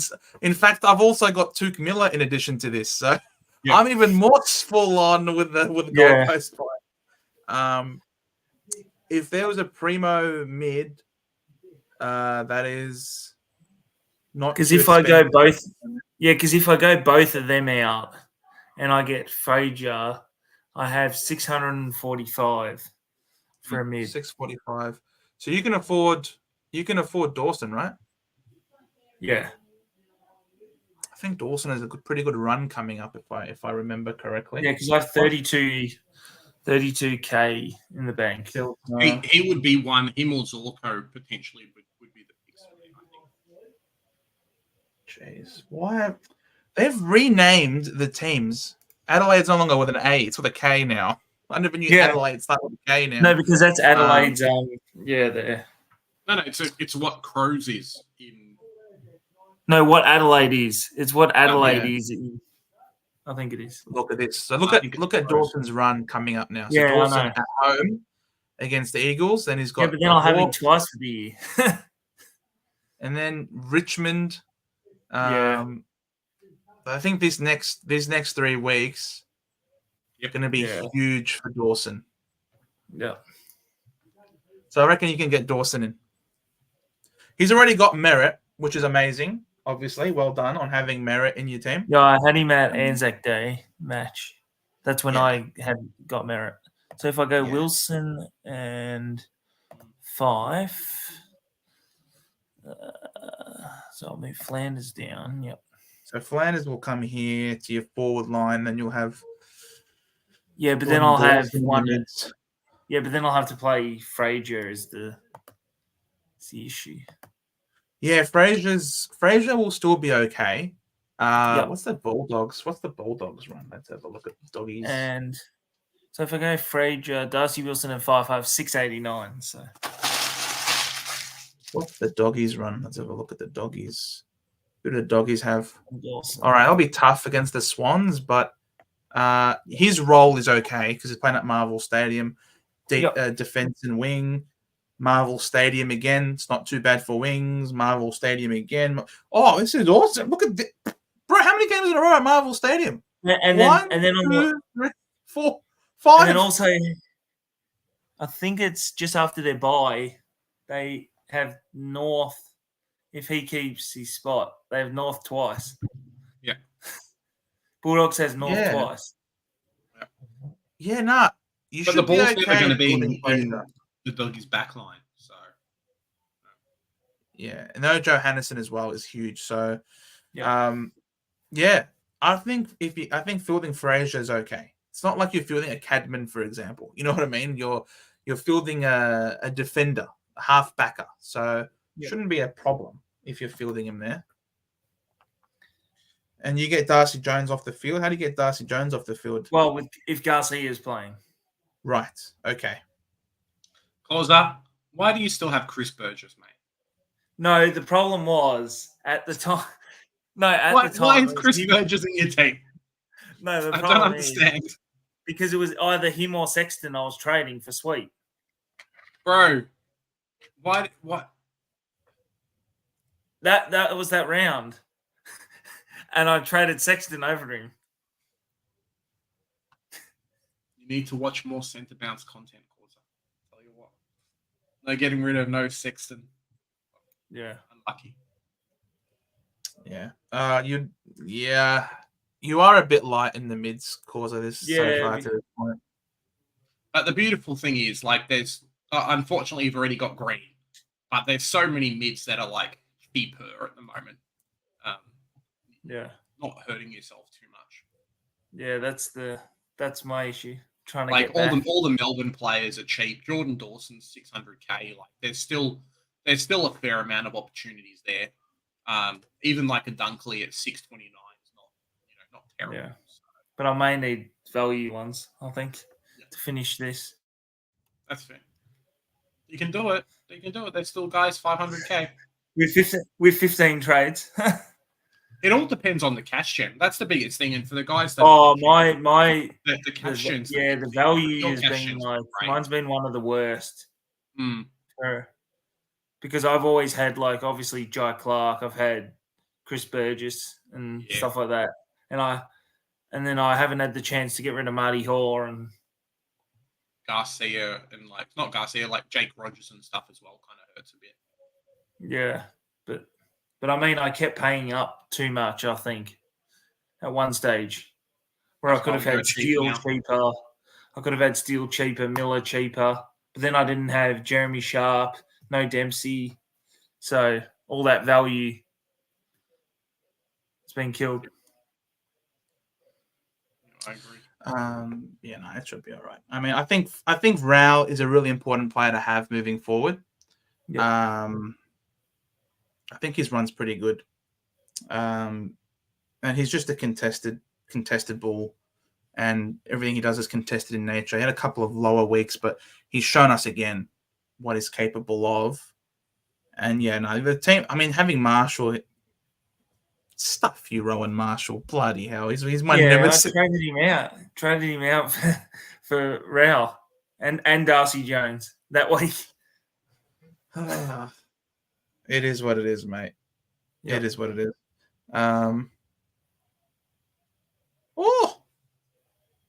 Sorry. Just talking to Swizz. Just get him on the show, Joe.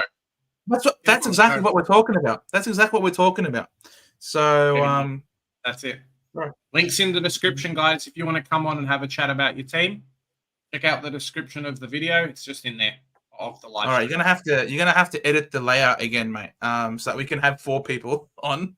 4 people. I think 3 people's enough. We'll figure it out. Have only 3 people on. Yeah, 3 people's good. Yeah. Yep. Hopefully, we've given you some ideas, Causer, and you can have a look and go from there. Hey, yeah, I think just fix the cash gen. Make sure at least, at the very least, your objective should be over the next couple of weeks, making sure that you've got enough. Like you've got enough. Yeah, because that's what I'm thinking. If there's some in round 12, like next week, I'll do 1 or 2 down potentially, or in round 13, or whoever there is. Hopefully. Yeah. Cool. 100%. Cheers, Causer. No, all right. Catcha. Have a good one, man. All righty. Now coming to the stage. Stain, how's it going, man? How you doing? What's your team's name? It's the same as my name, Stain. All right, let's have a look. How much money in the bank, Stain? How much money you got? I've got a lot. 750k. Okay. Cool. Do you have any boosts? Do you have any boosts left? Okay. Nah. All right. Can you scroll the page up a bit, Joe, so we can there you go. Cool. All right. So Bodie Uland, I think you're the only one I've seen that actually has him in their team. Yeah, I kept him. Yeah. Like, you've kept him from last year, because I know he was a last year.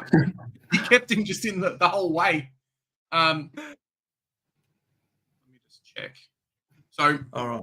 What do you, before we talk about kind of the upgrades, what do you feel like is a bit of an issue with your side at the moment? What are you looking to do? I'm missing quite a few key players. So I'm missing Nick Dacos. I'm missing Zorko. Mm-hmm. I think those were the main 2 that I want to get in, but they're too expensive right now. So I was looking at getting Martin Rao or Houston. Mm-hmm. But I'm not really sure. Do you have any boosts? Or are you all finished? No. How many boosts? Okay, cool.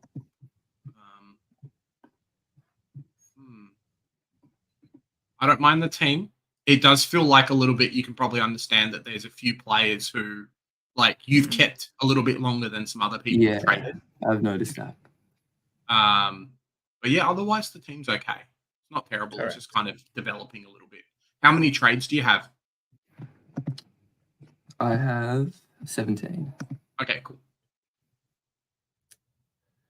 I just feel like, I know you've got all the money in the world, which is amazing, but Yo should be back. Howes is still playing. Yeah. Graham, who knows if he's back. I mean, the bench, your forward line benches, Jones is gone. He has to go. Livingston's a permanent loop. Sweet might not play again. Garcia should play. Yeah, he might even Sion come Rogers. back. Sion Rogers if he comes back. Sion Graham if he comes back. But overall, the bench seems to be doing okay. Yo should be back in the side soon as well, which will obviously put Euland back to the bench. I think Williams can go. Yep. To an Uber Premium in the back line. You could easily get a Houston. Yeah, that's what I was looking at. Directly from Williams to Houston. You could easily do that. What I would try and do, I look at that 750k and I think to myself, what can I do? Now, if I was in your situation looking at your team, like Joe and I are obviously a little bit closer to full premium than what you are, right? So you want to maximize how many trades, so minimize how many trades you need to spend to upgrade to a full primo team. So with 750k in the bank, you should really be looking at doing like 3 players who are 375 to 400k straight up to primos. So you're spending like 200k, 220k each to be able to upgrade and maybe have some money left over. Williams up would probably be one. I'm not sure if Jeremy Sharp's break even, but potentially he's another one. Or even like, so maybe not him at the moment, but even like putting some money into a Will Graham and getting a primo might be a suggestion that could work. Yeah, I was looking at I was looking at Graham and Howe's out for 2 premiums possibly, but even what's Zach Williams break even, Joe? It's 65. Howe's is only like 60. Yeah. 78. Would you be okay? How much money do you have left over if you go a Zach Williams and a Graham out and grab like a Dawson and then whoever else you want in the back line? Do you have like 200K left?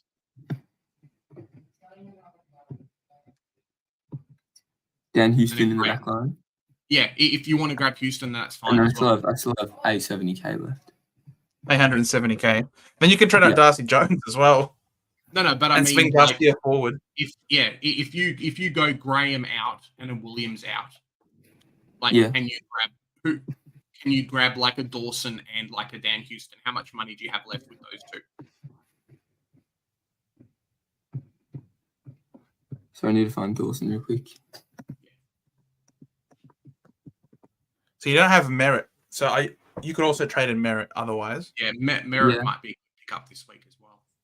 Seeing as you don't have Merritt, I think Merritt against Richmond will be really good.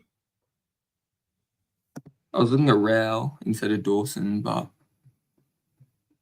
I'm more just thinking about the buy round for you. The buy round. Yeah. I don't think you're not really stacked in Merritt's buy round. If I just pull up here, I mean, you don't even have date. You don't have. You've got Walsh. If you have Merritt, then there'll be 2. No, 2 Camillas and stuff. Ready to hurt a little bit. And Flanders is 3. Gawn is 4. Reed is 5. Like you're not really missing much in terms of premiums for round 14, which is why I think you can trade in a Zach Merritt and not have any issues with that. Yeah. Yeah. Could you do Dawson? Could you do Dawson and Merritt? If you do like a Zach Williams out and a Graham out, could you do Dawson and Merritt this week? Like get in Dawson and Merritt? Yeah. I can. Yeah. And then you can just swing like a combin to the back line. Yeah. And then maneuver some players around. I don't know. For me, I just feel like no Dacos. You're gonna have a really long season without Dacos, bro. You don't. He's not a must-have this week. That's the only thing. Like he's break even of 134, and isn't versing a team that's going to give up a huge amount of points. Like Dawson has West Coast, Zach Merritt has Richmond. Yeah. Like both of those guys could score 150 this week for you. And they're going to be 2 keepers that help you through the buys. Correct. So I just wonder if those 2 might be a better investment for you. And like you can always move Flanders to the forward line and then combine up, and then like a Sullivan to the bench, and you're already fixing like the issues there. Would it ever be an option to trade out? Would it ever be an option to get in one of the cheapies in this week? Like who are you considering? To getting premiums. Like Fisher, you mean? One of the cheapies? Yeah. Or maybe even Richards. Yeah, you can. Option? You can. You definitely can. There's just so many options. That's the thing. Like, I don't think there's going to be a definite you must pick this guy. And that's kind of been the benefit of this year. That Zach Fisher probably will go okay because North Melbourne's going to get stomped. Things like that. So, yeah, it kind of just depends where you think your team's going, what you think your deficiencies are in the team. But as long as you're upgrading players to premiums and you've got money left over, I think that's probably the biggest thing. If you can turn your 750K into 3 to 4 premiums with just trades, I think that's what you need to be doing. I think that should really be your direction for this, like for right now. I was looking at my forward line. Do you think it's just best waiting for Zorko to see if he'll go down? Well, the problem with Zorko is, like, I think he's got a lowish break even, and then he's got to buy. So it makes it tough because you want to bring him in, spend a lot of your money, and then, like, next week he doesn't play. Maybe. True. It's a bit rough. I look at the amount of like Sydney players and stuff you've got in your team as well, and like it's adding another player to that. Like if you brought in Zorko, potentially you would have 3 players out from your forward line next. No, 4, but you've already got 3 players out in the forward line. Like potentially, Yeah. It's a. You reckon he will go down in price though? Because I reckon Zorko is one of the better defenders, excluding Heaney. The guy's a freak. Like he's very, very good. All right, I reckon I might just wait to see if he dips. I'll try and get him. Just that would be my thing. Like play around with it, work out who you're going to get in, things like that you like. But just try and maximize that amount of money, because I look at your team and people from the outside will say, "Cool, like you're not even going to finish full primo," and I don't think that's going to be the case. I think you do have enough money in the bank and enough cash gen to be able to do it. It's just going to take a bit of finagling and picking and choosing which players to bring in and things like that. You've got a lot of guys around 400k, and that's the beauty of this year, is that there is so many guys around 400k that are scoring well and things like that. So you've got enough. Your bench is not dead. You've got enough cash on the bench. It's just about making like that money work for you. Yeah, making that money work for you as best as you can. That's all. Yeah, you're right. Just Thank something you. to think about. There we go. Awesome. No worries, Dean. Thanks for coming on, man. Yeah. Have a good one, man. Swizz! What's up, Hey, Swizz? lads. Fellow How you FANCAMS doing, member. brother? Forget about this this Supercoach Insider. It's all about the FANCAST now. Yeah, no. I love your Carlton. I love your Carlton jumper right there. It's very much my cricket top, as most people know. Yeah. No, good to be here, boys. It's I try not to clash with you guys because I do know you do a live, and we have a lot of the same audience that cross over. So shout out to a lot of the guys and girls I've seen in the private in the chats communicating. But did have the number 3 ranked person who to interview tonight. So thanks for those who did jump on, and those who have time over the next couple of days, feel free to jump on and check that out, because he is a flying. So like quite a few people in here. It was good just having a chat off air with Cause and Jen and a few of the other ones that normally jump on. So thanks, guys. Feel free to always continue to hit me up like the boys. Like, subscribe these boys. Hit me up on Swizz26 on Twitter. And they're doing a wonderful job. And between us and the rest of the Supercoach community, we're here to answer your questions. So how are we, boys? I know obviously you guys are flying as always. Yeah, mate. Doing okay. It's hard to Monday. getting a bit of altitude sickness though. Listen to it. Altitude sickness is, and mate. I can't believe you're piking on me for the big game, mate. I'm sorry. I never go to Saturday night games. I've never been to late. a dream. I get it, mate. It's late. It's past the bell bedtime, mate. No, I get it, mate. You got to be tucked in. It's all good. It's mate. Believe me, I wish I could go, but Saturday nights, I do occasionally meet up with people. Maybe like halftime onwards if we're watching at a pub or something. But in terms of going to the game, unfortunately, Saturday nights just don't work for me. Friday nights I can. Saturday afternoons I can, but Saturday nights I'm going Saturday. I got Saturday night. I got to work Sunday, and then I've got something to go Sunday lunch. But you just fall through, mate. Yes, Corey, straight away, mate. Great question. Great, not even a question, a statement. The mighty Man City. I've actually got the top in the wash. I usually have my Man City top on, but yeah, it's all good. The Zorko question was a good Zorko question before. I bypassed because I went Fisher. I think it's hard to jump on now because you're then going to have his buy anyway. It's trying to look for a couple of left field options. The one I don't mind right now is the fact that Parrish is out for about 3 to 4. So Caldwell becomes a decent option. He's been pretty solid all year anyway. So if you're a couple of people's teams that I've seen pretty well nearly full, if you haven't been side swapping like myself with pods that keep getting injured and concussed, there's quite a few teams that have pretty well nearly full premium defense and midfield. So if you're looking for a forward, that could be a good left field bet. For sure. I do like classic Essendon, minor calf, 4 weeks. Like, why are our minor calves 4 Always. weeks long? Like, Well, I it's mean, Zach Reed had a 1 to 2 injury for like 8 weeks. So, you know. You sure have been global. You sure have been. You've been mentioning your mate. Yeah. Globes, For we're sure. trying to keep him your secret, mate. You Well, gotta. we saw it on the weekend, Joe, how good like these type of players are for your club. The guys who you would consider to be within the kind of, I would consider at least like 15 to 23 range, like pulling their weight and doing quite well. So, yeah. Yeah. Yeah, exactly, Kai. Exactly. Read Always hamstring awareness 8 weeks long 8 just weeks. for hamstring awareness.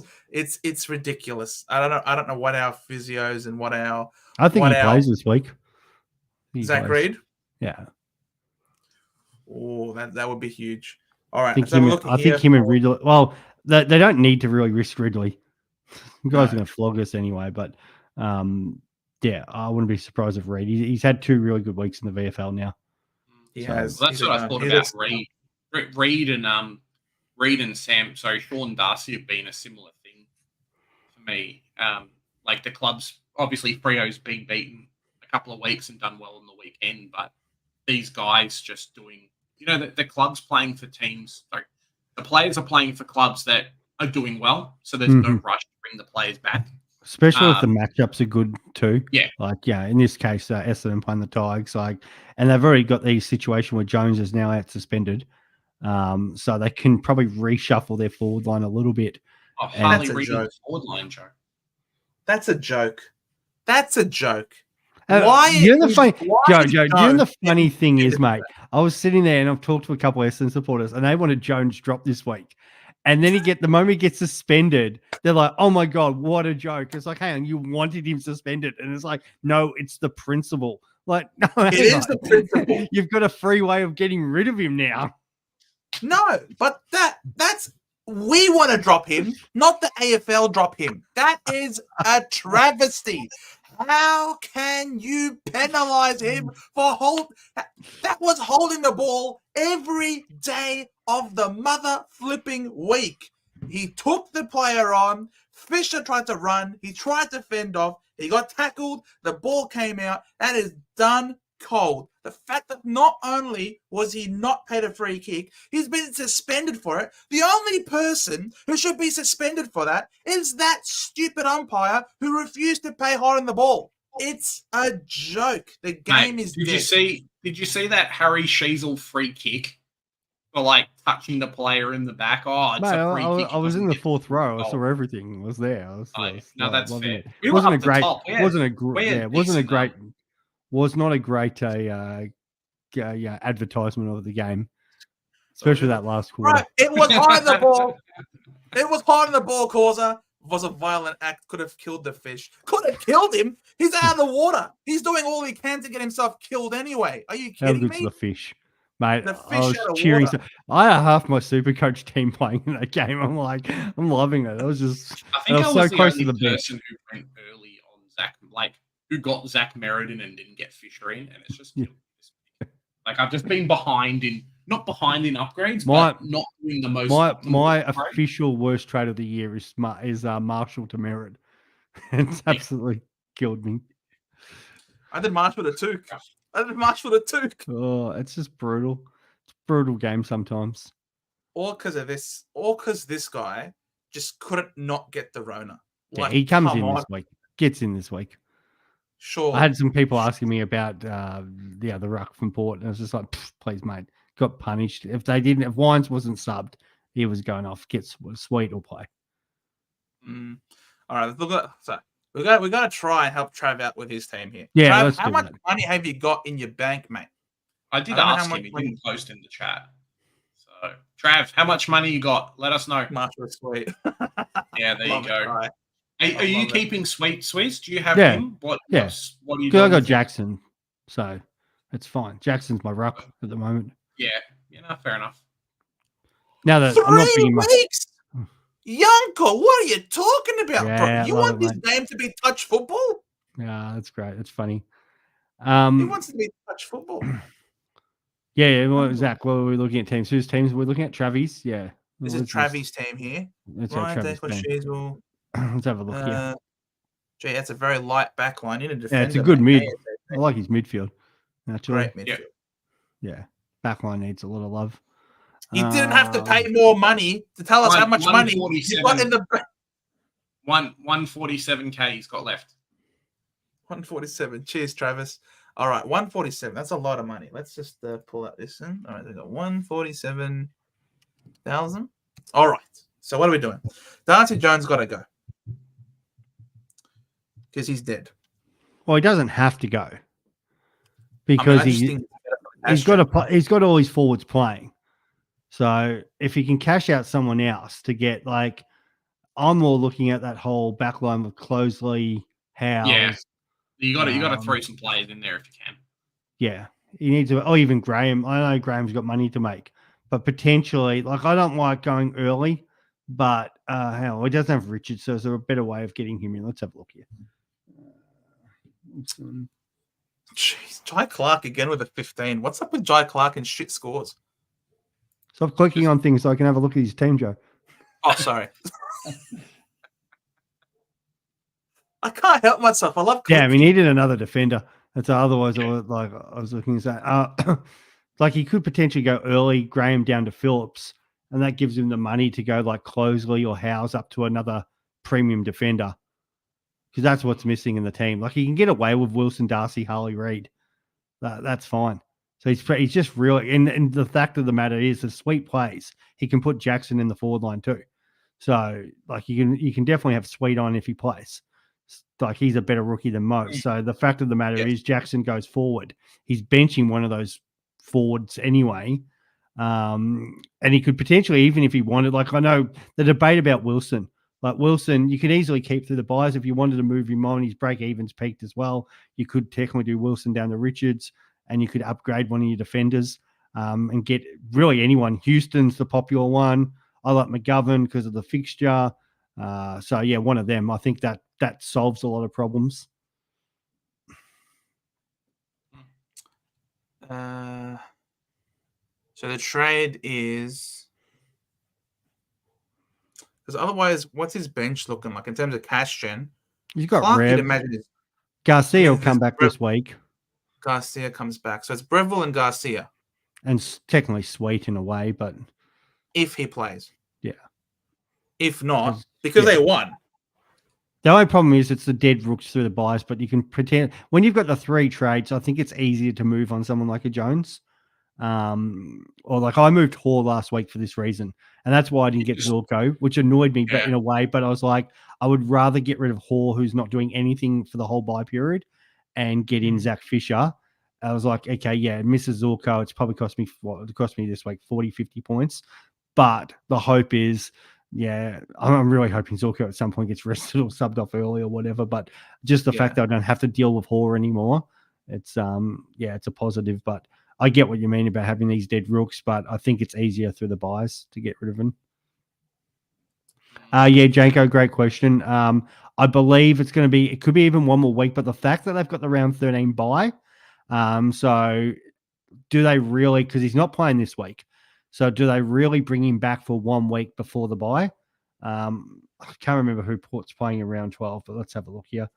They play North Melbourne next week. No, Port got North. He's not playing this week against North. It's in Tassie. But so Janko's question was when does Soldo come back? So he's not playing this week. We know that much. 1 to 2 weeks. So and then the thing with it, the round 12 match is it's on the Thursday night. So I don't think they're playing him the Thursday night unless they think, well, we can get him through because he's going to have a big enough rest. But and if they really think he's the key to beating Carlton, but I feel like they rest him there round 13, then he has the bye, and then he comes back because he gets the longer break. But it wouldn't surprise me if they potentially bring him back a week early just because he has the bye. But I think they've got bigger fish to fry, so why risk him? Like, yeah, if they can get away with him in round 13, or what they may do against the Blues, they might play the 2 rucks. That wouldn't surprise me either. But yeah, we know it's not this week, and then potentially. So you got at least 1, maybe 2 games of Sweet. Yeah, I don't think so. I don't think you're going to get more than 2. No, I think that there's potential there. His first game back that they play both of them. But then after that, it's because they've done it before. They've played the 2-ruck system, and against maybe Briggs they might, but definitely that's it's a 2-week thing. There you go, you Blues fan. Fellas, I have to head off, but thank you very much for coming on. I might see if Swizz can stick around for a bit longer and help Joe with some questions, Swizz. Yeah, I can do that for you, mate. Cool. Perfect. All right. Cheers, I will catch everyone later. I need to do my team review. Probably won't happen today. I'll have it out tomorrow for you. Not much to say. I didn't score my own Supercoach. So, Where are you ranked, mate? I actually doubled in rankings this week. I was ranked like 3.5 and then almost went up to 7. I had. I'm catching you. Yeah, I'm coming from the. Going to catch me the way. Where are you, Joe? The way I'm going. 20. I'm 24K, I reckon.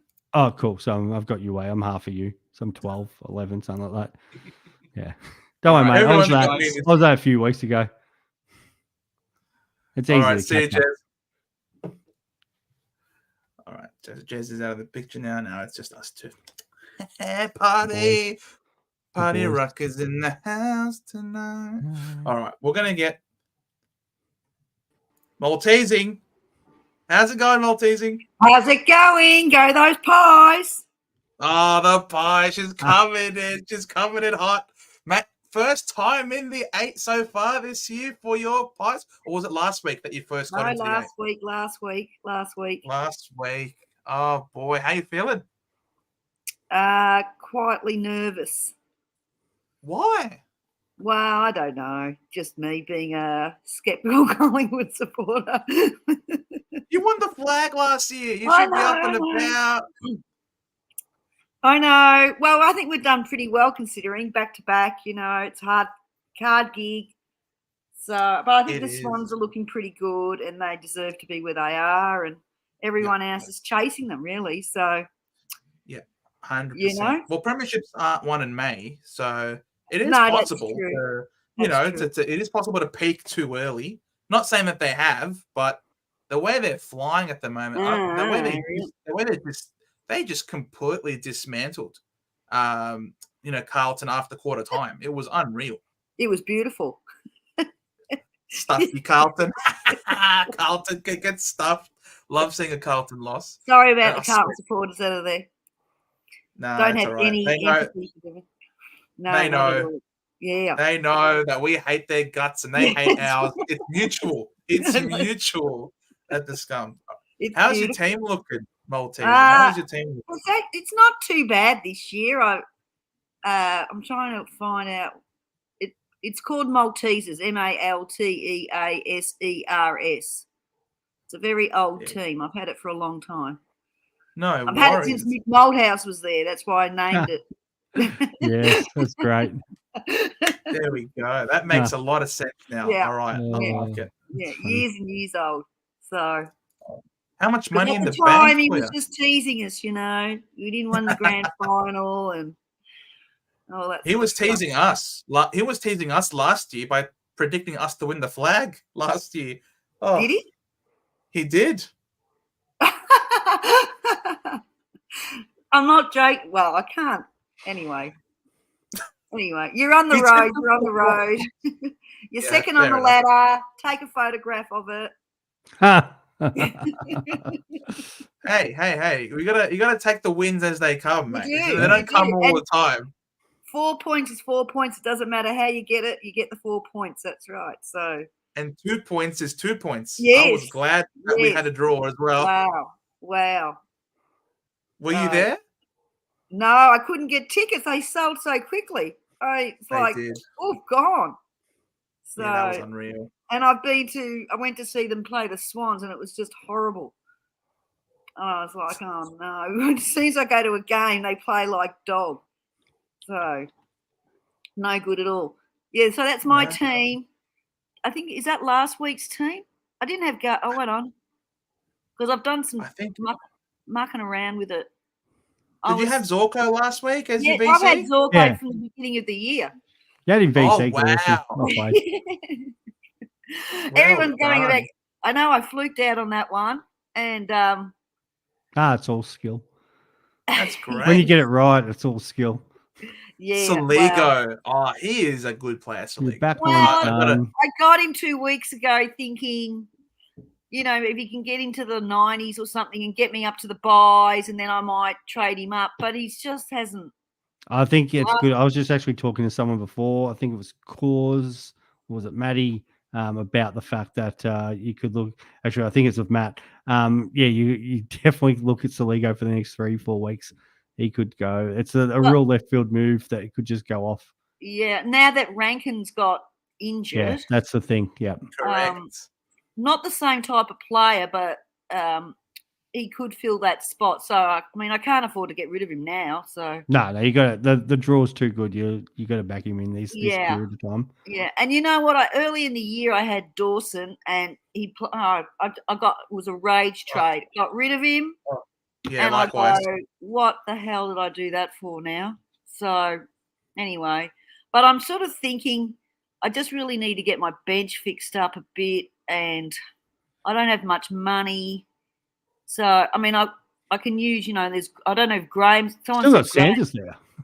What's Sanders price at the moment? I haven't seen him in a team for ages, so I've just held on to him as a loop, you know. Oh, that's awesome. Well, he can do something. Perfect. Down to Fraser for him. Yeah, maybe. And that's 100. That's 100.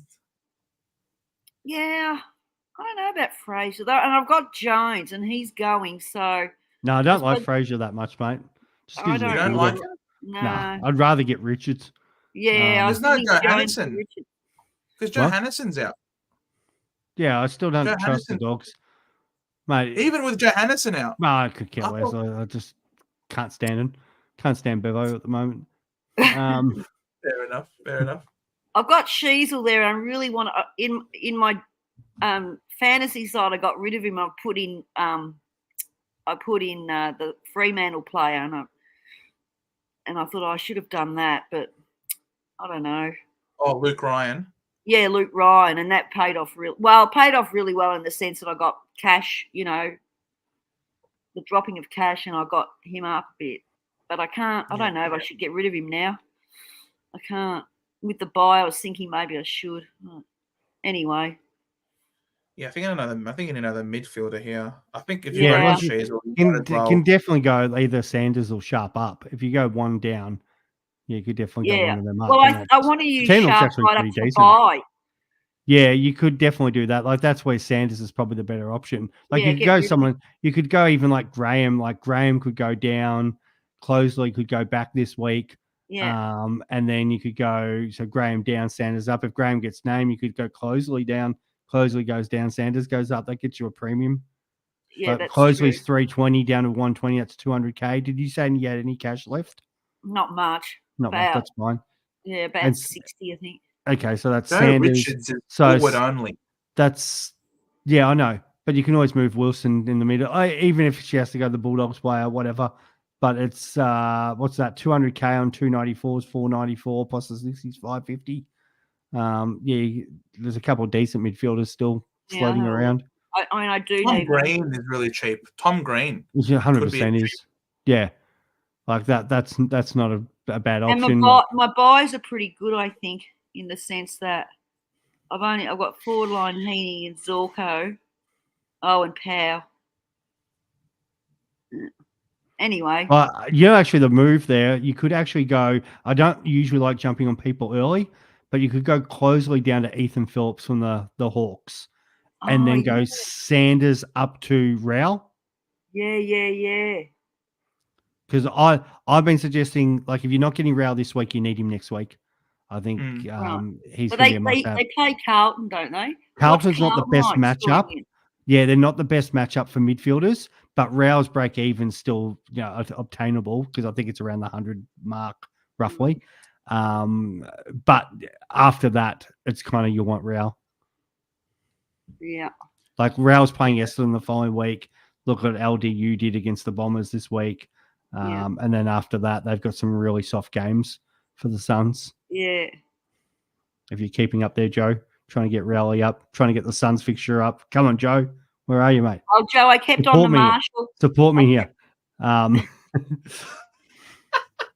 I love it. I love it. All right, so we're talking Gold Coast Suns. Yeah, we are talking about the Suns. There we are, Gold Coast Suns. Yeah, so the Bombers aren't bad to score against midfield. We know the Saints, they give up 120, 130 points each time. Pies actually are not a bad midfield to score against either, if you're that. So that's 3 games I don't mind him. Then he's got obviously the Roos. And then it's a couple tough games. And then after that, so we scroll those tough games, 3 tough games in a row. And then he finishes with West Coast Essendon, and he's got the Tigers last round. So for Rowley, that's 110 minimum. Yeah, it's on a 116 break even, as pointed out by Kai. I don't know. I think Tom Green's matchup this week against the Cats is probably even better. Yeah, his matchup, the short term. I think in a perfect world, if you could get Green this week and Rowley the next week, like that just sets your midfield. Yeah, because he's got the Geelong into the Hawks. Yeah. That's and pretty good. I like Green. He's just been a bit up and down this year. That's all. Yeah, he had a down patch. He started well and just had that down patch in the middle. I know. But he's and also I bought Dacos in, didn't get Green at the beginning of the year. No, that was the right move. And I had to go my boy. So, but I kept on to Rowan Marshall there, Joe. So bad luck. Well done. No, well done. Better than the rest of us. What a killer, Marshall! Bloody Marshall! Unbelievable. I've basically had every ruckman. At this been rubbing my hands on Monday nights to come on and. Well, you are welcome every single Monday. Please, you have to come on.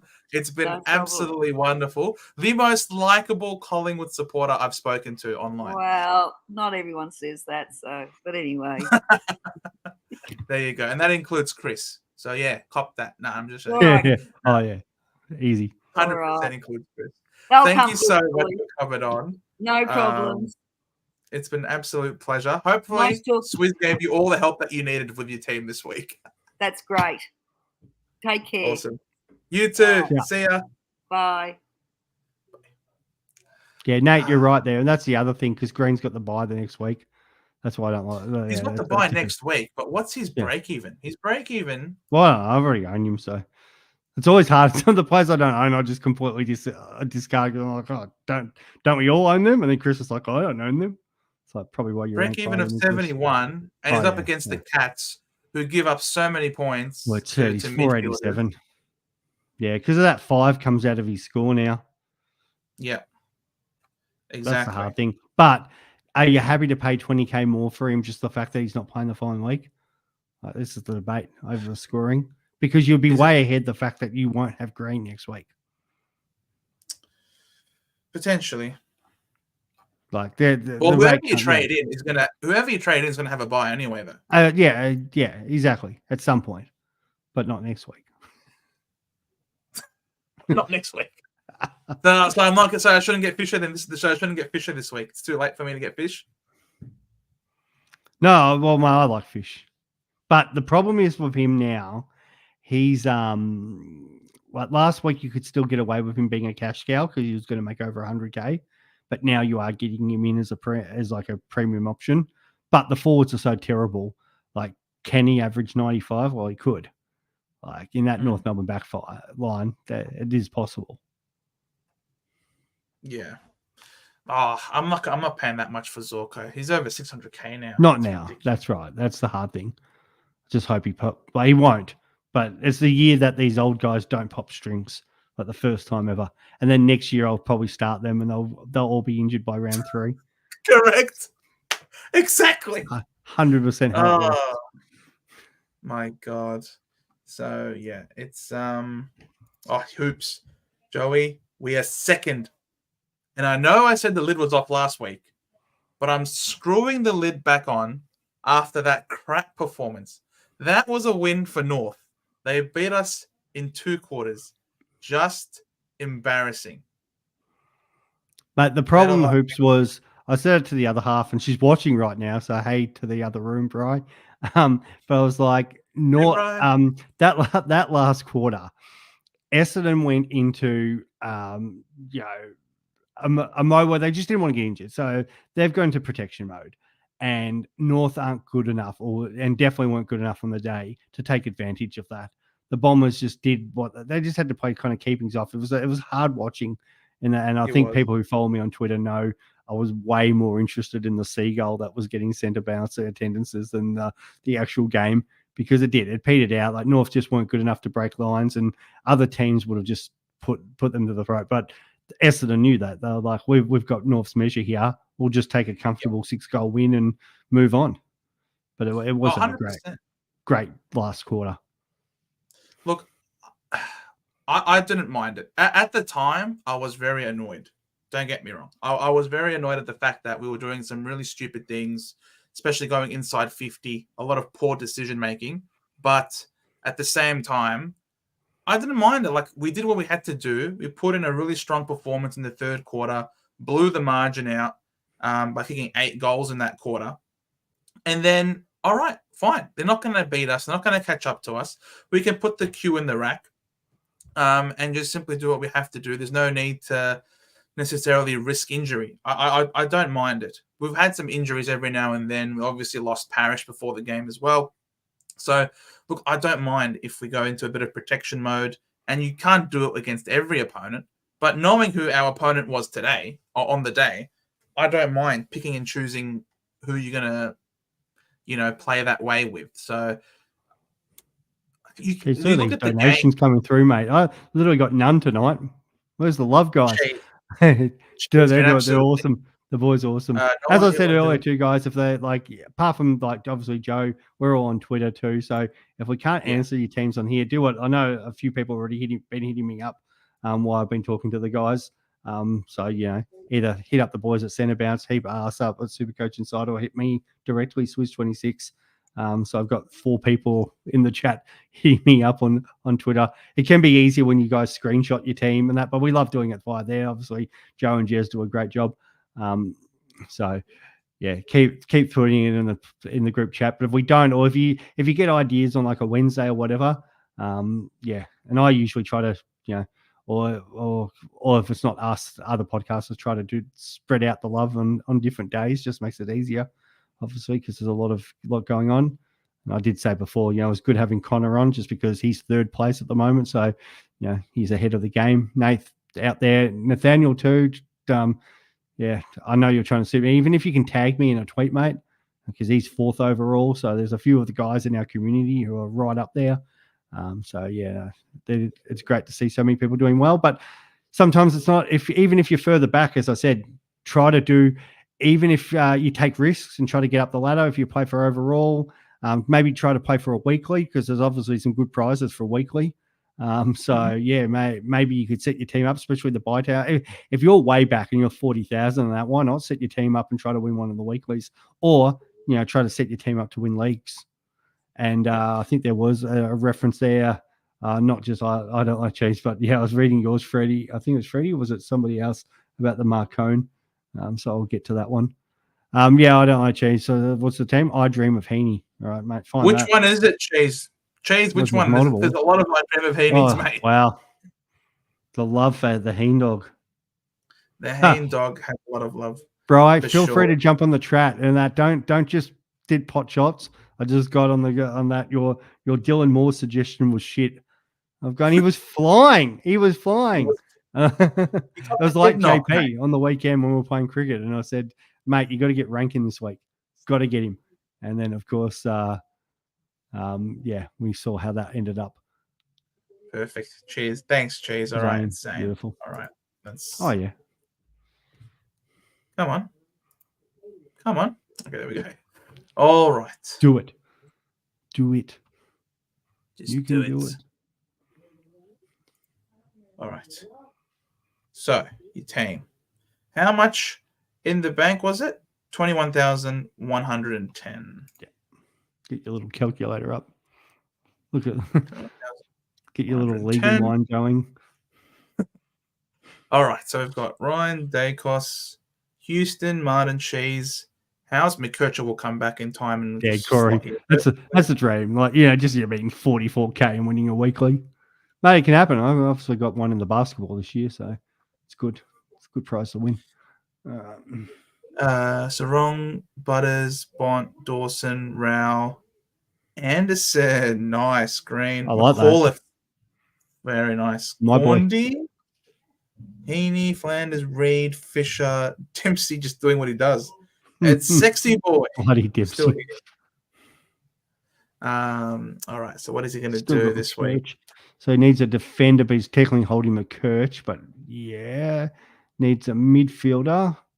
He's not far off, is he? He's not far off. So, Garcia should Oh. come back. Clahisi's still playing. Not much in the bank. Maybe Clahisi's out. Maybe Clahisi out. Sexton's here. Maybe it's Sweet out if he's not named. But who will be getting? McAuliffe against the Bombers.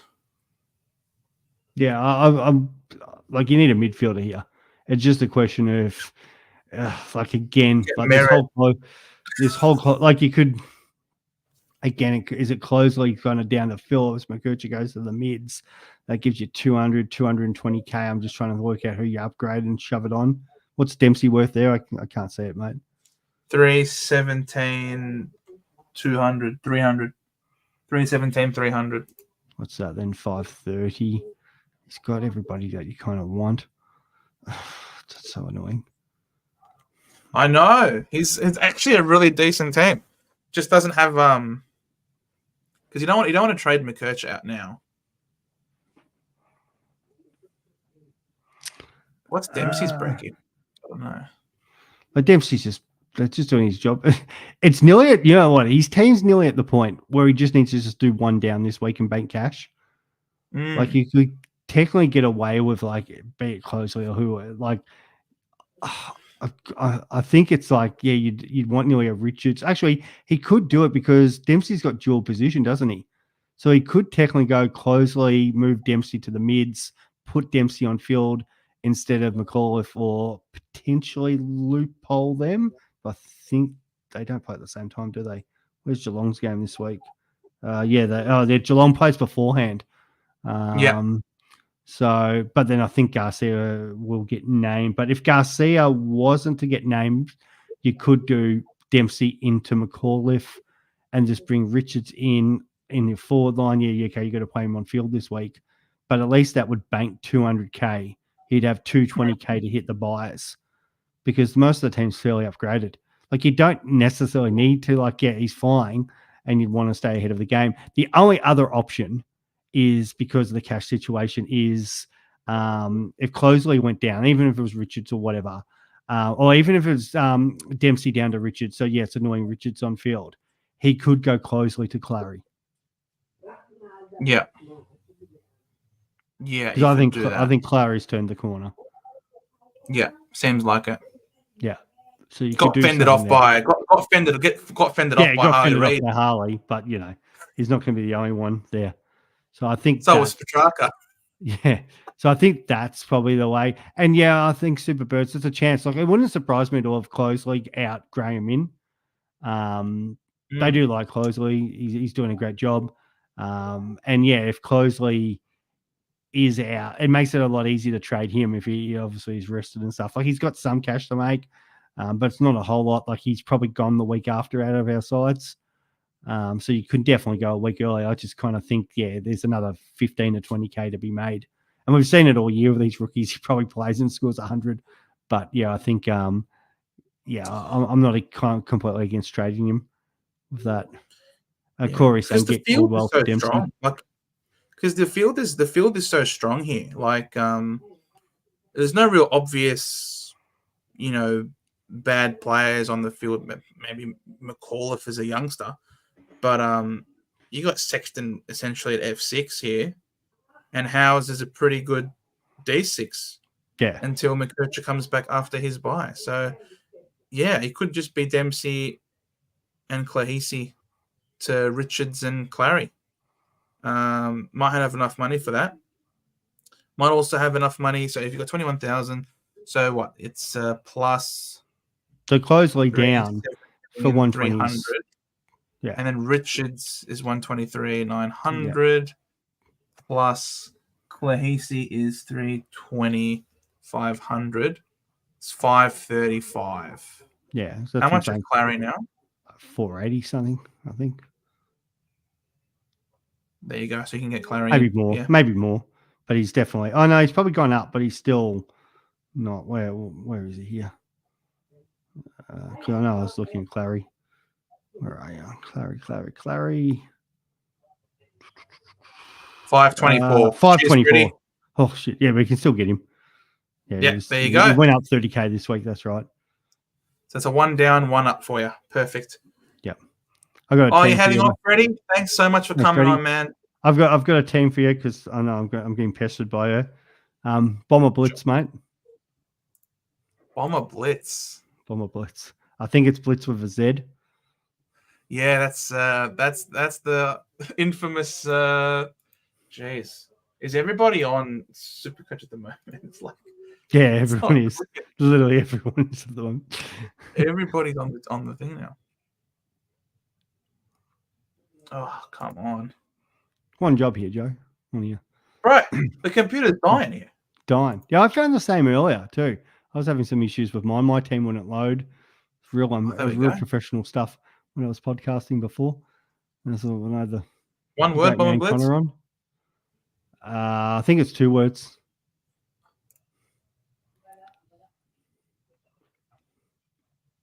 For Bry. It'll be Bryony. What am I even reading? What are you reading there, mate? Bomber Blitz. It's annoying that doesn't sort by either name or ranking. There's no Bry here, bro. Yeah, it is. I think you passed it. No, Michael, Damon, down. Adrian, Chris, Paul, Steve, Mark, Josh, Matt, Peter, Tracy, Amy, David, Lucas, Ian, Jeremy, Phil, Michael, Chris. Maybe it's one. Is it one word? Maybe it's just one word. Maybe. All right. John, Cameron, Tim, Mark, Damien, Brad, Robert, David, Mr. Byrne, Nicholas, Cam, Sard, John O'Taylor. No, maybe we'll look up someone else. Actually, no, she's online. Quality stuff right. here. Totally get in the group chat. Blind, bro. Bro, I might be blind. I haven't seen a bro. Yeah, no, I was the same. I was just asking online, unless she's changed her team name. Oh, no, she's changed it. Don the Sash. Oh, Don the Sash. Is it all one word? Let's see. There we are. That's it. All right. Look at the bad advice I've given here. Okay. Ryan, Shees, Dale. No, that McGovern. Oh, McGovern. Very nice. No, that's not hers. Not hers? No. Oh. God, no, I'm looking at the team right in front of me.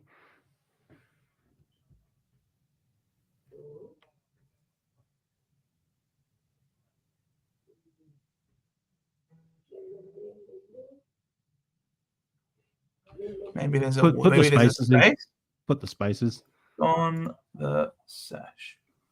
Connor, Jason, Colin, James, Scotty, Blake, Shane, Joey, Glenn, Dennis, Gavin, Grant, Matthew, Bryony. Yeah, that's it. Look at that's it. Look at that. All that right. forever. We got there. Ryan, you can give her better advice than when she asked me. Stuart, Combin, Clahisi. Stuart's been the problem. She started Stuart.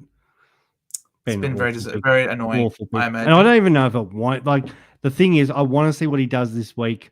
And like you get a free hit if you're looking at someone like a McGovern or a Clary. You can actually have a look at how Stuart goes. We know he's got the Tigers coming up, but like I prefer Max Holmes. He's just not great. Sarong, Bont, Merritt, Miller, Walsh, Rowell, Green. Very nice. Born in English. You're right, Maltese. The people who are on it matter on Supercoach. Valve, we'll get to yours in a sec. Vela. I promise we're gonna get to it, mate. We are. Flanders Rankin. Oh, Rankin, man, that sucks. And this is the problem. At least- You bring in more, you bring in Rankin. And this is the hard because I've had a few messages about what to do with Rankin. What do you do with more? And that's kind of why I wanted to get it up, because it's like Rankin now, he's going to be out till after their bye, which is just brutal. Yeah. And a few people in this situation where they've gone Rankin, as I was talking to JP earlier, he's gone Rankin over Zorko. A few have gone Rankin over Zorko because it was the cheaper option. He had a really good fixture. The easy answer to that, there isn't one. Obviously, we know Zorko's got his bye. She doesn't have Heaney, so it's a potential there to get the cash up. But the forwards are so kind of bad. It's like, okay, am I really wanting a side strap? But yeah, so what would you recommend? Is there any forward there? Because outside of her, like, she could potentially go Wilson back into the mids and get him into the forward lane, get a mid. Or even Comben goes back and get a back line. I think that's the best way to go, because I feel like if you're in that sort of situation where you've got Comben or Wilson, you could easily just carry them in your forward line and have a look what happens, because there's not a lot of options. I don't mind Harry Mackay after this sort of period. He's they've got a tough little spot here, but their draw really opens up after their bye. So maybe that's the one that you kind of look at F6. That's if you're not going to jump on Caldwell. And as Corey was just saying, so I think Caldwell's could be the smoky just because Parrish is out, and they've got a decent draw, the Bombers. Yeah, Caldwell just he's not a beacon of health either, is the thing. No, that's the problem too.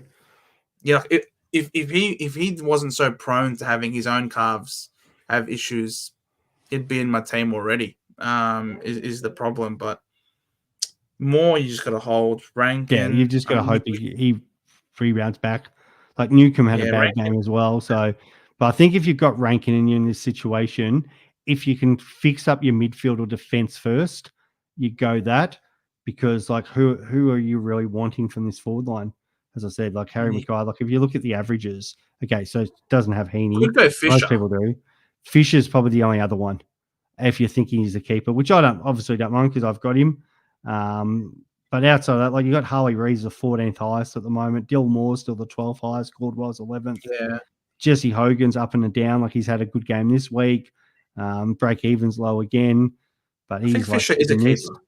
I think he can. Fisher, I think he can go 95. If he goes 95, like you've got Harry Mackay who's averaging 95. He's the 7th best at the moment. Like Jacob Waterman who's jumping on him. Like I'd love to get on that ride, but I can't do it. But they do have a really nice draw coming up, the Eagles. Yeah, I reckon you could do Rankin to Fisher, free up quite a bit of cash, and then if Sweet's not named this week, then you can put the money on Sweet, swinging Livingston back into the ruck. And then that would be, how much money would that be? It would be a bit of money. Maybe around 400 and... Oh, what's going on? Yeah, my yeah. So I was just more because I wanted to bring that up because Rankin's such a big issue. And I know people who aren't obviously might be in the chat, but some people are. It's an easy way to cover. So, I think that's the kind of way you got to go. Look at maybe somebody the similar price. At least Rankin, you got a price rise out of it. You got a score. I don't really like Cheese. I'm debating between. So Richards is coming in, so it's one down to Richards. It's just a question of, am I going up to McGovern or Clary? If I go McGovern, I can get Clary and Rao next week. If I go, if I like what I see from Young or maybe Stewart, I can always just go Oliver and Oliver this week, and then next week it'll be Rao and a defender. Has to be a defender this week or next week. Yeah. Yeah, Comben D5 probably would have to. Yeah, I don't know. Houston might be on the cards.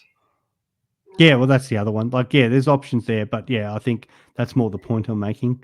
It's just about if you've got ranking in this situation, Combin's fine to hold for at least another next week because he's obviously got the bye. Or Wilson. Like, yeah, you can get away with those guys. Yeah. That's why I wanted to bring it up. Still a very good looking team on your Yeah, Brian. the team's fine. The team's actually decent. Yeah, doing much better than my team, that's for sure. I think they're ranked about the same, but but her team looks a lot better than mine. All right, let me just scroll up. All right, who's asked us for a team review? Zach's asked for a team review. Should be ranked 170 in the group, called Stewie. Stewie, yes. Stewie. Zach Stewart. Yeah, Rodney, it's not a bad call. It's like I don't mind because obviously Geelong are playing good footy. This is the question about Myers, but like it's like he does play that hit up role. I don't know if I've got confidence about going the whole year and like what's he's going to average for the rest of the season. Like I'm just trying to get up the averages now. So where's Myers sitting? Like Myers he's inside. He's at 93. I just don't know if I want to pay 500 for a guy that I think is around that 90 average. Like he's had a couple of really good scores. He has had obviously a couple of lower scores. It's a tough one. They do have a good draw on the run home, so it's not like a terrible choice. It's a massive pod. Like I don't know if I want to go that different as well. Like I feel like do I want to go for the same price like Harry? Well, Harry Mackay is actually cheaper. Harry Mackay or Myers, who's the more likely one? So Mackay's going to potentially go down even more in price because his run home is going to be really good as well. His run home's awesome, and he's going to probably play second ruck in some games. So that's where I've sort of even like a Charlie Curnow type who's got the ability, if they're playing North and West Coast to come out and kick bags of 8 or 10. And could just go a massive game. Jesse Hogan's the same. We've seen him do it once this year. We saw him do it last year. These guys, I don't think Myers is going to come out and score a 150, 160 at any point. So, he's going to score the odd 100, not a problem. And I think he's a very good footballer. But I just don't know if I want to own him on Supercoach. Yeah. Look, guys, this probably might be the last time that we do. It's now 2.5 hours. So, and not gonna lie, getting a little bit tired here. So Dewey probably might be the last one that we do. Really sorry as that we said, haven't been hit us up. Hit us up on Twitter, guys, and that's the best way to do it. Oh, and sorry, Blues fan. Yeah, Markov. That's great, mate. Yeah, hit me up, mate. I love that. All right, so what do we do here? 42,600 in the bank. Hopefully Garcia plays. Which he should. Might need a defender, but McKercher will be coming back. Great midfield. Contested. Like this is a great midfield. Contested beasts. Which is awesome. Gaundy still doing well. Again, the forward line's not that big of a drama. Killer forward line, man. Honestly, it's like Garcia, but cool. You can swap him with Wilson. No problems. Yeah, exactly. It's just that team's is fairly complete, isn't it? When you think about it, really the forward options. Probably a defender to cover. Yeah, you need to cut McKercher, but you'd probably you'd want one or two defenders there. So you hope Zachy Reid comes back. Yeah. Depends on what happens with Closeley or Graham. But yeah, that's what we talked about before. If there's a way to get one of those guys down and one up. You could even be in a situation where you could just double down. You could. Like, that's not the world's worst thing. Some people go and double up. Some people go and double down. So I'm not sure about Phillips holding his spot in the team. That's the only issue. Like, I don't like necessarily going early on Phillips, but if it's a means to an end kind of thing, but it's a little bit harder there because obviously he's got McKercher, but you can always move McKercher into the mids to do it if he really wanted to, because you're kind of just trying to get that Closeley up. Like, it's what's the situation? It's like Graham down, Closeley up, and I mean, then Cohesive you break even 31. So you like could trade Cohesive. you can definitely do it. Like that's the thing you can do, and that's the thing. Might even trade with this team. Like I know we all get in the habit of trading, but that's the sort of team. Like, well, you can go 1 week, actually save your trades and have a look what happens because Garcia should play, and even if he doesn't, well, cool. You can probably loophole somebody. Maybe that's where if Garcia doesn't play, it might, and Graham doesn't play. Maybe you have to do Graham for Richards. Could even, if Sweet's not named this week, then he'll never get named. Yeah, and you that's could the maybe thing as trade well. out Sweet as well. So it could be Sweet and a Graham, or Sweet and a Rogers, whoever it might be. Could be a double down. Then you could get both Rogers and Richards and Fraser. And then next week you don't have to bring maybe what's his face, or even if you do bring in Phillips, at least you'll have a lot of money in the bank, and then you can make whatever upgrades you want. Having the money floating can allow you to do some pretty good things in the buy rounds when you have an extra trade. I don't really like Cheese. No, don't get on the show, Bolton. Don't get on any Richmond player. We're terrible. The Jonas Goat about I guess you're looking for a defender there. Like Wanganeen is not such a bad option. Like I've had Sinclair for so long, we know what he can do. So he's kind of fine. I guess Desire has a great run home with the Marvel Stadium.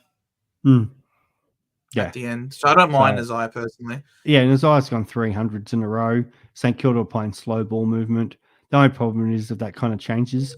But at the moment, the way they're chipping it around, you could go worse.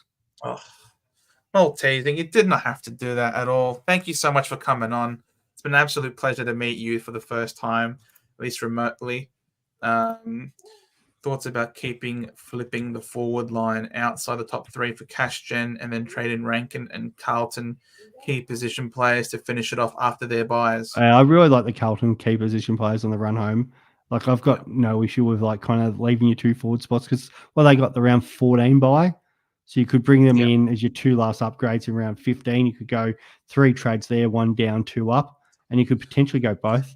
Especially if the Blues do go, it's like, okay, 1 ruck, Mackay 2nd ruck, and then Kernow's there. And it's more just the fact of that Carlton fixture that I'm sure Joe's already talked about. But they're, I kind of really like the finish.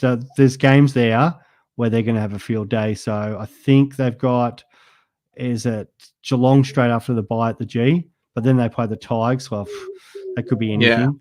Exactly. Giants is a bit tougher. Dogs on their day can give up points. North will give up points. At least Port's at home.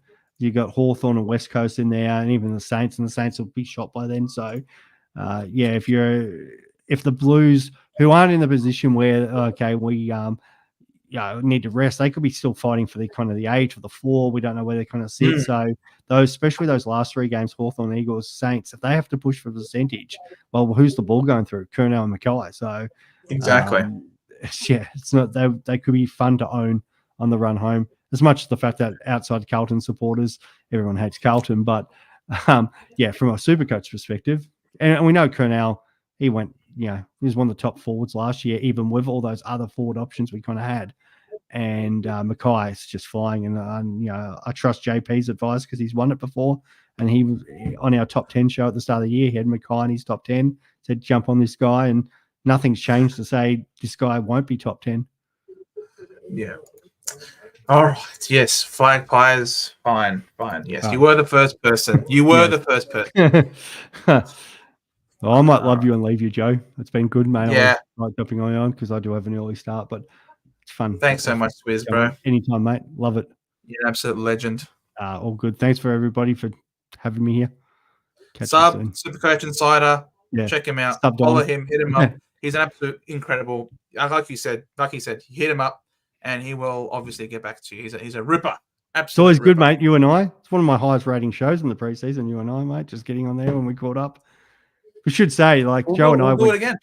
Well, we should open that up for our fancasters and stuff like that. Joe and I went go-karting recently. That was a bit of fun, wasn't it, mate?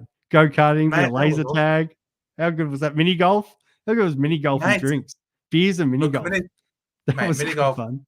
Look, I'm shit at mini golf. Let's just say I came in, laughed I came in last very easily. I came in last. But we had a lot of fun. See, we have a life. So we do fun. have a life out of Supercoach. You guys would be amazed. That we do. Thank you so much for coming on, Swizz, and everyone Anytime. here appreciates it, bro. Cheers, lads. Bye. See you, man. See you, bro. All right. This is the last one. Just for you, Flag Pies.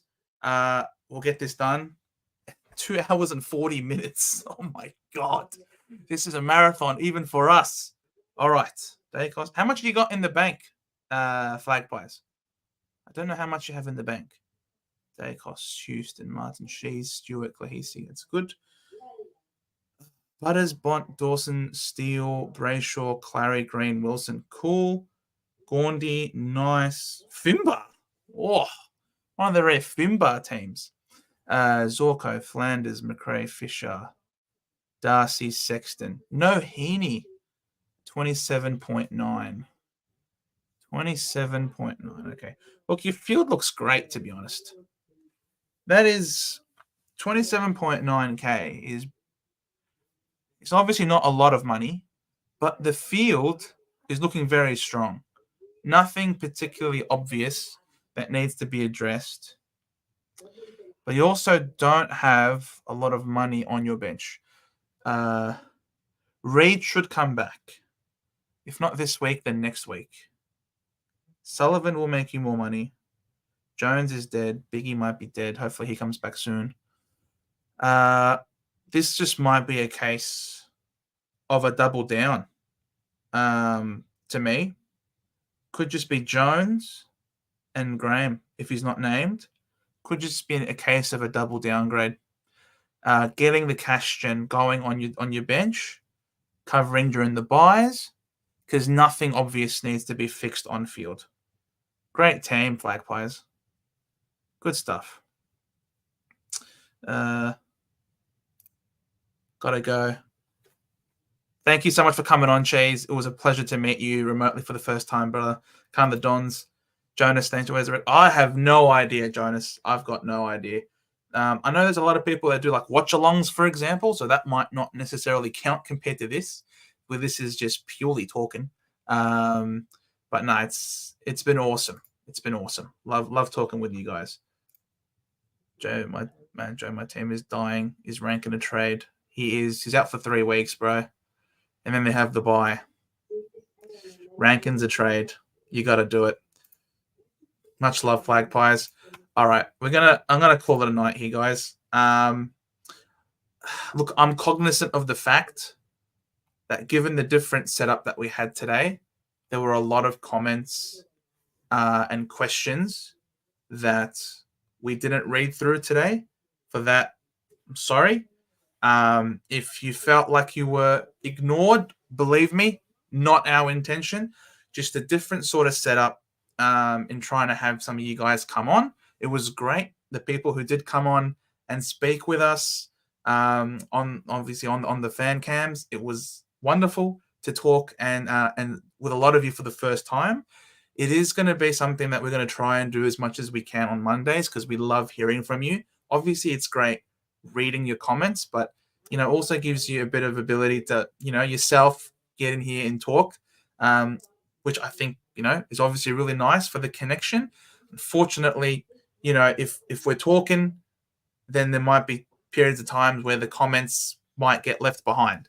So we do have to sort of tweak it a little bit. Obviously, this was the first time in a long time where we had you guys come on. So just wanted to let you know that we do appreciate all of your comments, all of the engagement. It's absolutely incredible. This is the reason why we do the stuff that we do here for however long as we do it, because we love you guys so much. So please, I'm sorry if we didn't get to reading your comments, just in the hectic nature of what we've done. If you've liked the stream, despite us missing your comments, please drop us a like. Greatly help the algorithm. If you're new, a subscription, please, would also obviously help the growth of our channel, and hit that notification bell to not miss out on any of the streams and videos that we do here on a regular basis every Monday at 7:30 and every Thursday at 5:30, for the drive home, where we react to team sheets and things like that. So yeah, thank you guys so much for watching. Really appreciate it. Dream about the Bumblers and Marshall, mate. I will absolutely be dreaming about both of them, positively and negatively. Thank you guys so much for watching. See you, Flag Pies. Haven't seen stream this low with the views. Yeah, it's you know, we have received some messages as well, just here now on the side of some people, you know, being a little bit upset that we didn't read their comments. So believe me, you know, it's not our intention to ignore anybody. You guys know us by now. I think that we love to read as many comments as possible when it comes to trying to have the engagement. Everyone's valued. Everyone has questions. So would love to absolutely get through everybody. So I'll stick around and get that watch time. Cheers, Hoops. Much appreciated. Dazabra, mate, it's all right. The VOD, you can just rewatch it all from scratch. We're looking to implement some more fan cams moving forward. So Dazabra, keep staying tuned on Monday nights, and you'll get a chance. You'll get your chance to talk with us. So on that note, guys, thank you so much for your viewership and your comments. Much love to all of you, all the donations, as always. Cheese, Travis, Dreezy, and Maltesing as well. Thank you guys so much, and we'll see you all in the next one, guys. Bye for now.